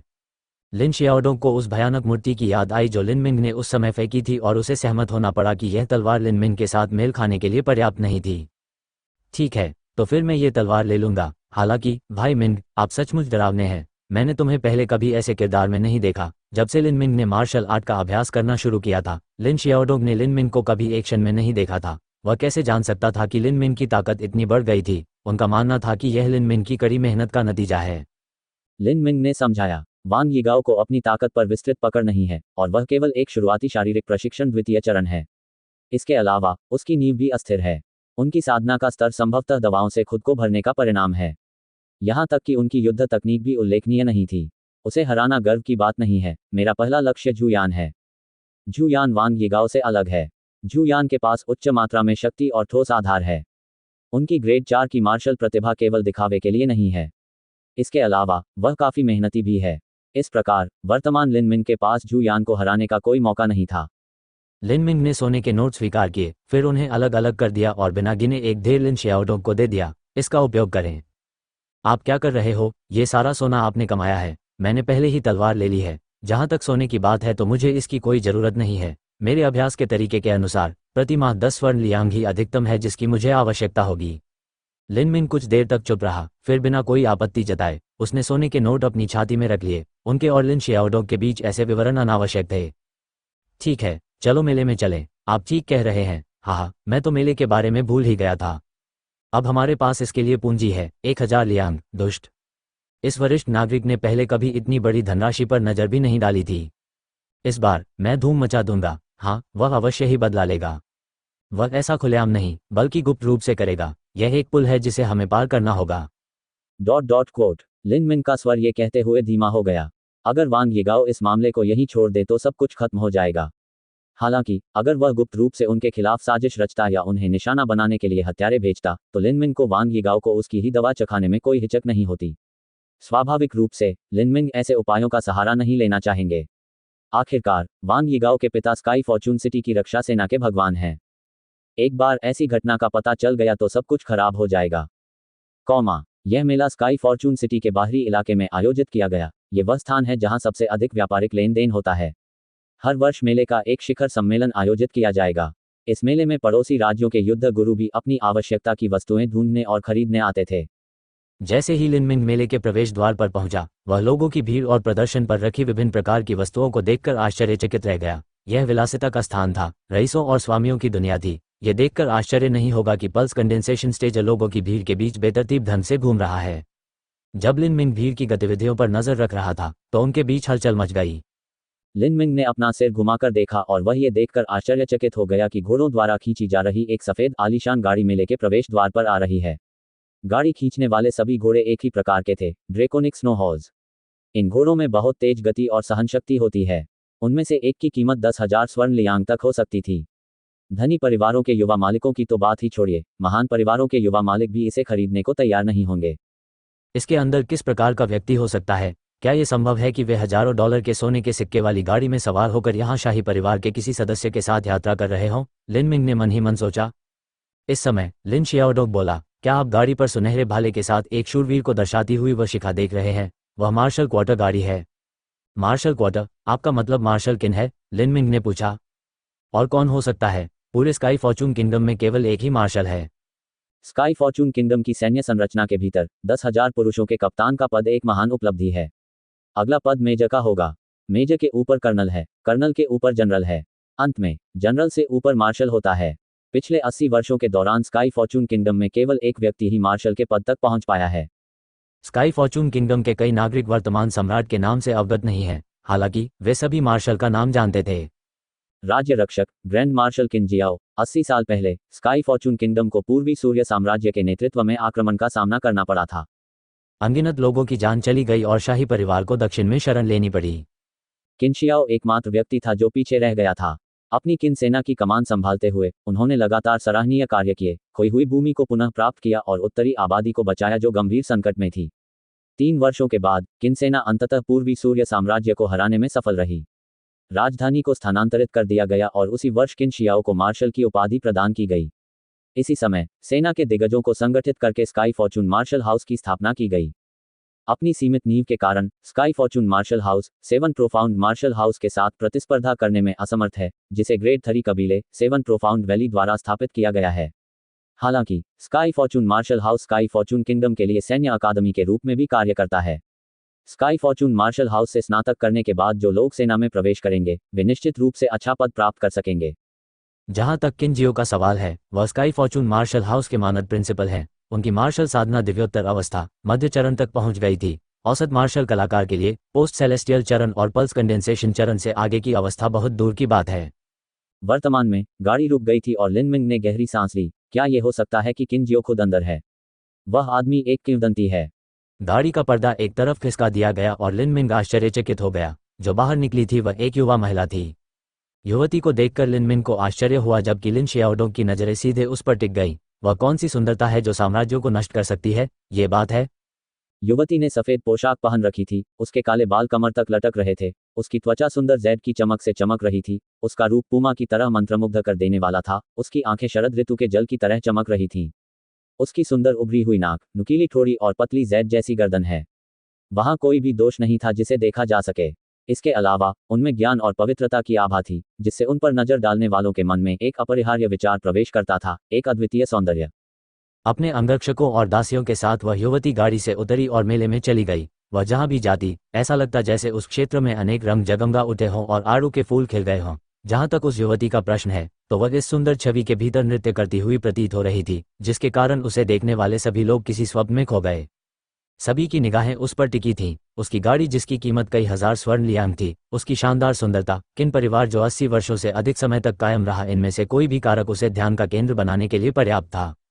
जब तक युवती उसकी नजरों से ओझल नहीं हो गई तब तक लिन शियाओडोंग अपनी नजरें हटाने को तैयार नहीं था। उसके चेहरे पर अनिच्छा का भाव साफ झलक रहा था। लिनमिंग ने पूछा, वह कौन है? क्या आप उसे जानते हो? लिन शियाओडोंग ने उत्तर दिया, मैं उसे जानता हूं, लेकिन वह मुझे नहीं जानती। वह किन जियाओ की पोती किन जिंगसुआन है। सचमुच उत्तम। समझाते हुए लिन जियाओडोंग ने प्रशंसा की। लिनमिंग ने केवल ओह कहा। उसने कुछ हद तक उसकी पहचान का अंदाजा लगा लिया था और बिना किसी उद्देश्य के बस पूछ लिया था। इस प्रकार उन्हें बहुत अधिक आश्चर्य नहीं हुआ। लिन शियाओडोंग ने लिनमिंग की ओर देखा और मुस्कुराते हुए अपनी बात जारी रखी, वह लड़की ग्रेड 6 मार्शल टैलेंट है। क्या क्या लिन मिंग अचंभित रह गया। ग्रेड 6 प्रतिभा, आप विश्वस्त हैं? लिन मिंग ने इससे पहले जो सबसे उच्च प्रतिभा देखी थी वह ग्रेड 4 थी। जहां तक ग्रेड 5 की प्रतिभा की बात है तो ग्रीन मलबरी सिटी में एक भी नहीं था। शायद ये लोग स्काई फॉर्चून किंगडम में मौजूद हों, लेकिन उनकी संख्या निश्चित रूप से सीमित होगी। हालांकि उन्हें अभी अभी बताया गया था कि जो युवती अभी अभी वहां से गुजरी थी वह ग्रेड 6 टैलेंट है। उसके लिए तो यह एक अकल्पनीय तथ्य था। ली शियाओडोंग को पहले से ही लिन मिंग से इस प्रतिक्रिया की उम्मीद थी और उसने कहा, मैं कहता हूँ भाई मिंग, क्या आपको नहीं लगता कि उसकी छठी कक्षा की मार्शल प्रतिभा की तुलना में उसका रूप और भी अधिक अद्भुत है? लिन मिंग ने जवाब दिया, मुझे लगता है कि उसकी प्रतिभा और भी अद्भुत है। वह छठी कक्षा की प्रतिभा है। ये तो बिल्कुल अनसुना है। उसकी बात करें तो वह किस मार्शल आर्ट स्टेज पर है? लिन शियाओदोंग ने कंधे उचका दिए। मुझे इस बारे में पता नहीं है, लेकिन यह निश्चित रूप से अविश्वसनीय रूप से उच्च होगा। ये देखते हुए कि वह इतनी उच्च प्रतिभा की धनी है और एक महान परिवार में पैदा हुई है, शारीरिक प्रशिक्षण का चौथा या पांचवां चरण शायद कोई आश्चर्य की बात नहीं है। तथापि भाई मिंग, आप केवल मार्शल आर्ट के बारे में ही क्यों पूछते हैं? ऐसी उत्तम सुंदरता को देखकर क्या तुम्हारा हृदय तनिक भी द्रवित नहीं हुआ? इस सवाल ने लिन मिंग को आश्चर्यचकित कर दिया। वह लकड़ी से बना नहीं है। एक सुंदर महिला सभी सज्जनों को प्रिय होती है और किन शिंगशुआन वास्तव में उत्तम है। हालांकि लैन यून्युए के साथ जो कुछ हुआ था उसके बाद लिन मिंग को समझ में आ गया था कि एक प्यार भरा परिवार जो हमेशा के लिए बना रह सकता है उसे तभी प्राप्त किया जा सकता है जब उसके पास पर्याप्त ताकत हो। उनकी वर्तमान शक्ति को देखते हुए ऐसी गतिविधियां निरर्थक थीं। उसने पलटकर पूछा, क्यों? क्या तुम्हें वह पसंद है? नहीं, मैं तो बस एक प्रशंसक हूँ। ये लड़की मुझसे बहुत दूर है। मैं इस तरह के विचार नहीं रख सकता। मैं ये भी नहीं जानता कि स्काई फॉर्चून सिटी में कितने लोग भाग्यशाली व्यक्ति बनने की उम्मीद कर रहे हैं, हालांकि उनमें से कोई भी इसके योग्य नहीं है। ये लड़की निश्चित रूप से भविष्य में 7 गहन घाटी की तरह एक सच्चे कबीले में प्रवेश करेगी। वह बहुत पहले से ही 7 गहन मार्शल हाउस की एक प्रमुख शिष्या बन चुकी थी। हम जैसे मनुष्य उसके जैसी किसी की बराबरी की आशा नहीं कर सकते। लेकिन जिस बात से मुझे सबसे अधिक ईर्ष्या होती है वह यह है कि वह एक शिलालेख मास्टर भी हैं। शिलालेख मास्टर। लिन मिंग को कुछ विशिष्ट व्यवसायों के प्रति ज्यादा समझ नहीं है। आमतौर पर इन विशिष्ट व्यवसायों में योग्यता की बहुत अधिक मांग होती है तथा इन व्यवसायों में लगे लोगों की संख्या कम होती है। इन व्यवसायों पर खर्च की जाने वाली धनराशि भी बहुत कम है, जो मार्शल आर्ट साधना के लिए आवश्यक व्यय के साथ तुलना करने पर बूंदाबांदी के बराबर है। हाँ, एक शिलालेख मास्टर हथियारों पर सरणियां और प्रतीकों को उकेरने के लिए विशेष सामग्री का उपयोग कर सकता है। वे उपकरण पर प्रतीक अंकित करके उसे मजबूत बना सकते हैं। इस पेशे के लिए उच्च स्तर की प्रतिभा और मजबूत आत्मबल की आवश्यकता होती है। लेकिन एक बार कोई शिलालेख मास्टर बन जाए तो पैसा कमाना खाने पीने जितना आसान हो जाएगा। दुर्भाग्यवश अधिकांश मार्शल कलाकारों को इस पेशे के संपर्क में आने का कोई मौका नहीं मिलता। यदि उनमें प्रतिभा भी होगी तो भी उन्हें अपने अभ्यास में सफलता प्राप्त करने का कोई मौका नहीं मिलेगा, क्योंकि अभ्यास में बहुत अधिक सामग्री की आवश्यकता होगी। स्वाभाविक रूप से ये धनराशि किन परिवार के लिए बहुत मामूली है। ऐसा कहा जाता है कि किन शिंगशुआन की शिलालेख तकनीक में निपुणता उच्च स्तर पर पहुंच गई थी। वह अपने साथियों के बीच बेजोड़ है और पुरानी पीढ़ी के कई लोगों को भी हरा सकती है। लिन शियाओडोंग ने मार्शल वे में औपचारिक शिक्षा प्राप्त की थी, जिसके कारण लिन मिंग की तुलना में उसकी समझ का स्तर अधिक ऊंचा था। जब वह वापटुता से समझा रहा था तो उसे अचानक एहसास हुआ कि लिन मिंग ने अपना सिर नीचे कर लिया था, मानो वह किसी बात पर गहराई से विचार कर रहा हो। भाई मिंग, आप उत्तेजित महसूस नहीं कर रहे हैं, है ना? खैर, ये देखते हुए कि वह कितनी स्वर्गीय सुंदरी है, ये सामान्य बात है। कुछ नहीं, लिन मिंग ने अपना हाथ हिलाया। तो यह वही था। वे सरणिया, शिलालेख, उत्कीर्णन, विभिन्न प्रतीक और रहस्यमय अक्षर, साधारण दिखने वाले हथियार जो एक मजबूत वातावरण विकीर्ण करते थे जो आत्मा के टुकड़े के भीतर थे, वे सभी शिलालेखों से संबंधित थे। पता चला कि जिन वस्तुओं को उसने अस्थायी रूप से नजरअंदाज किया था, वास्तव में उनका मूल्य बहुत अधिक था। सच तो यह है कि उस समय लिन मिंग ने शिलालेख मास्टर बनने का रास्ता छोड़ने के बारे में सोचा था। ऐसा इसलिए था क्योंकि वह केवल मार्शल आर्ट का अभ्यास करना चाहते थे और शिलालेख मास्टर बनने के चरण अत्यंत कठिन थे। इसमें व्यक्ति को अथक परिश्रम करना पड़ता था तथा कम समय में मोटे और व्यापक ग्रंथों को समझने में सक्षम होना पड़ता था। आध्यात्मिक उपभोग की दृष्टि से भी ये बहुत गंभीर और कष्टकारी था। लिन मिंग के पास एक ही समय में मार्शल पथ और शिलालेख दोनों को आगे बढ़ाने की ऊर्जा नहीं थी। लेकिन अब चीजें बदल गई थीं, और ऐसा इसलिए था क्योंकि उसे जरूरत थी धन। शारीरिक परिवर्तन के लिए अच्छी दवा जैसी कोई चीज नहीं थी, केवल बेहतर ही था। वह अभी केवल बजट सामान का ही उपयोग कर रहा था।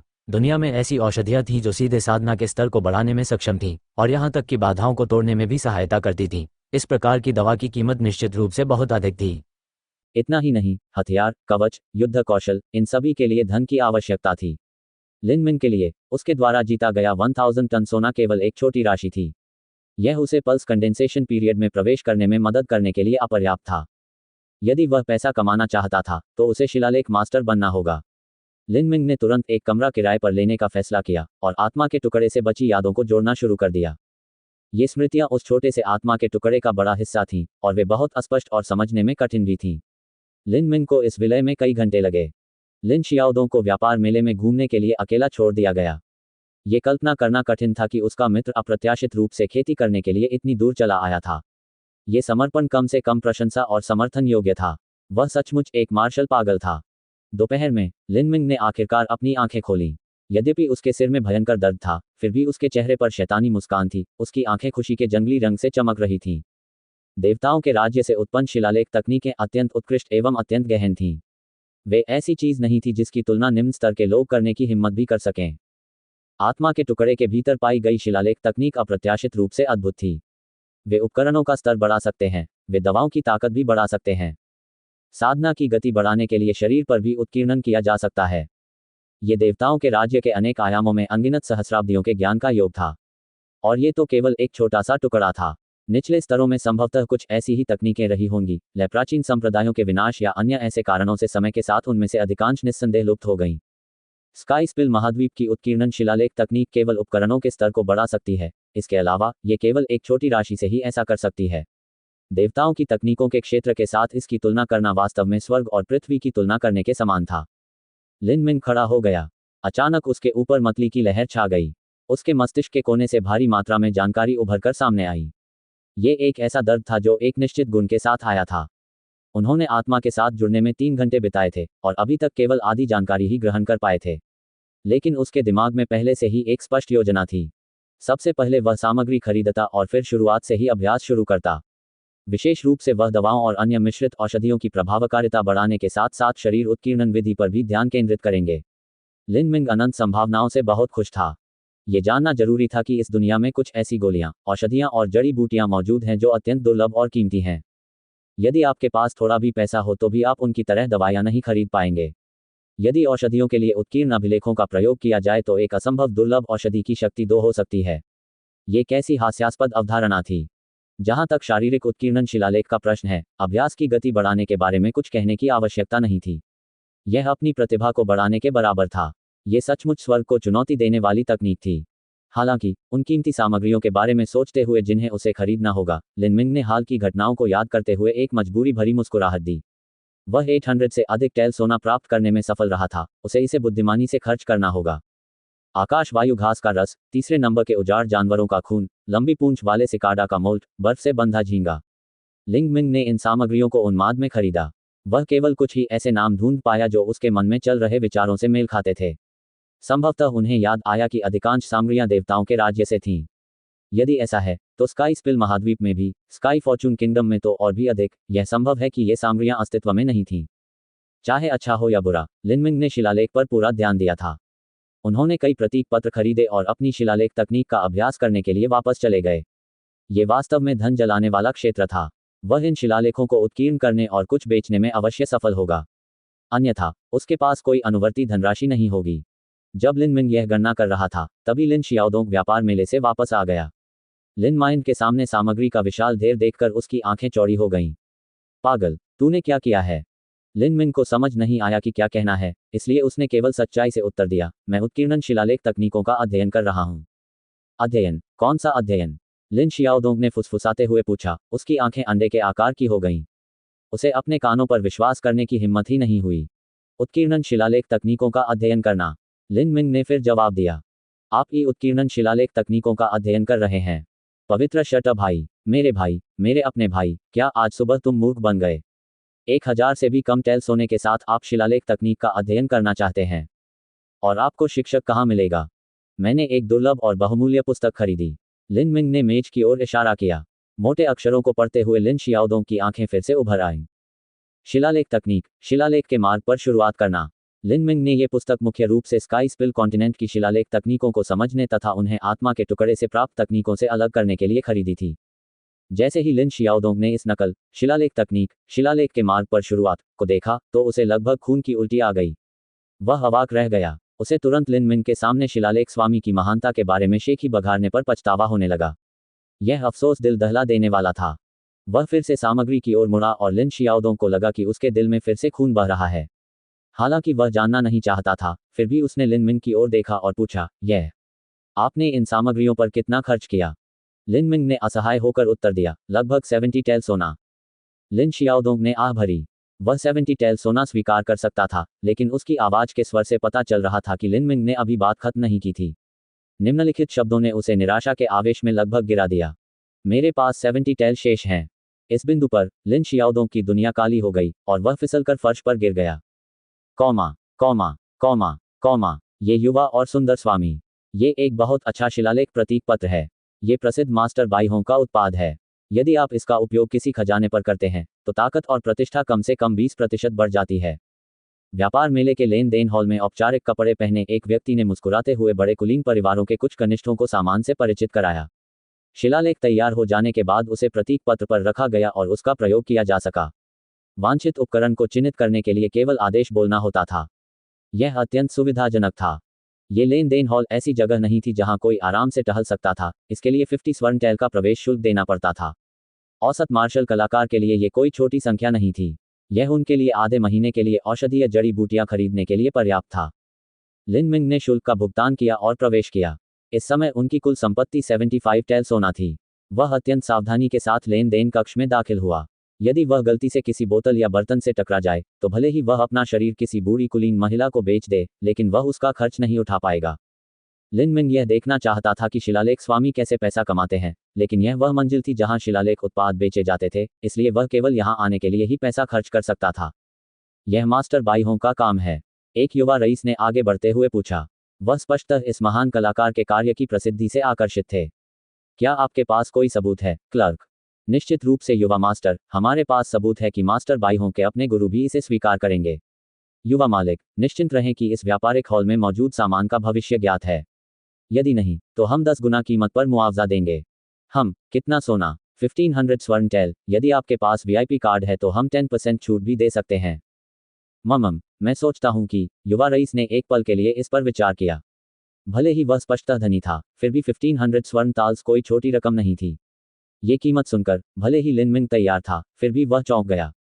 1500 स्वर्ण टैल, ये तो सचमुच स्वर्ग से सोने के सिक्कों की वर्षा थी।